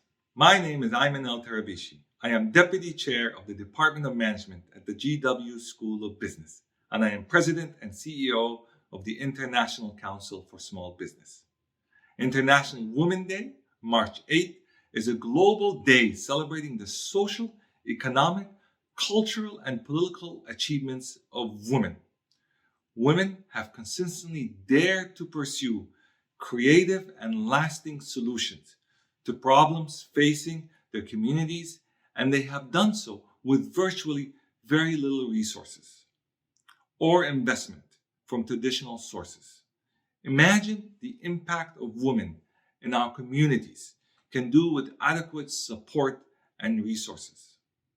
Within the 17 SDGs, over 100 targets seek to look more specifically into the individual elements within each goal. For example, within the 5th SDG, regarding gender equality, Target 5.1 looks to end all forms of discrimination against all women and girls everywhere. Target 5.4 aims to recognize and value unpaid care and domestic work through the provisions of public services, infrastructure, and social protection policies, and the promotion of shared responsibility within the household and the family as nationally appropriate. Globally, women spend triple the number of times men carry on domestic care and unpaid work. Not only have women been oppressed in much of the world for recorded history, but they have been working throughout the entire time. That is why women can innovate both creatively and sustainably. They have the training of running households, planning events, innovating frugally to supply necessary services and products under economic pressures, the interpersonal understanding of raising children, and caring for adults, and the passion for fixing what is broken in the world. Target 5.5 reaches to ensure that women's full and effective participation and equal opportunities for leadership at all levels of decision-making in political, economic, and public life.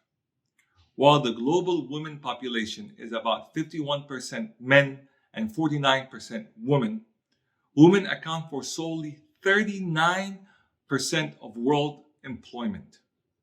Of the total senior and middle management positions, less than a third are held by women.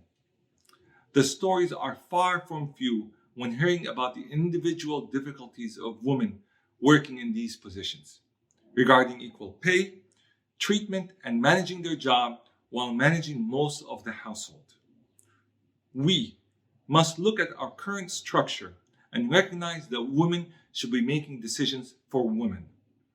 Having taken recent measures to combat the economic crisis following the global pandemic, many nations provided their citizens with stimulus packages. Seen for their ineffectiveness in many situations, not nearly enough women were considered during the stimulus planning process. This is very patriarchal mindset that does not consider the impact of oppression. Women have been forced to bear the brunt of the economic and social fallout from this pandemic, and they have received a fraction of the support that men have. Our society deeply values the ability to choose. To honestly act as advocates for gender equality, we must first become aware of the depth of this problem. Then we can recognize our complacency and begin to support and promote women. Every sector of life is touched by gender inequality in one way or another. Because of this, it is impossible to achieve the SDGs without the economic empowerment of women. By working amongst the three dimensions of sustainable development, environment, and social economics, we can change that and will initiate long-term growth. Globally, women help sustain action by investing more of their wealth in their children's education, health, and nutrition. Women also organize themselves in more communal and domestic ways, which tend to be much more sustainable. Once we show that women the support they deserve, we will see improvements in every social sector. Here at ICSB, we believe resources like the Womenpreneurs Program are crucial for empowering a new generation of women leaders and entrepreneurs. Recent events have shaken the foundations of the global economy and significantly disrupted international production and consumption. Returning to pre-pandemic levels of growth is only possible through a radical reimagining of economic principles and foundations. Women have consistently dared to pursue creative and lasting solutions to problems facing their communities, and they have done so with virtually no support or investment from traditional sources. Imagine the impact of women in our communities can do with adequate support and resources. We hope that International Women's Day is the start of a broader conversation on how we can support womenpreneurs worldwide. The theme of this year was Women in Education. This is a critical topic to discuss. In the videos that you have seen and will see, you see an amazing cohort of women leaders from around the world talking about the challenges they have faced. Let us all be together in making this an impactful day and moving forward so it is not just one day, but all year long. Thank you.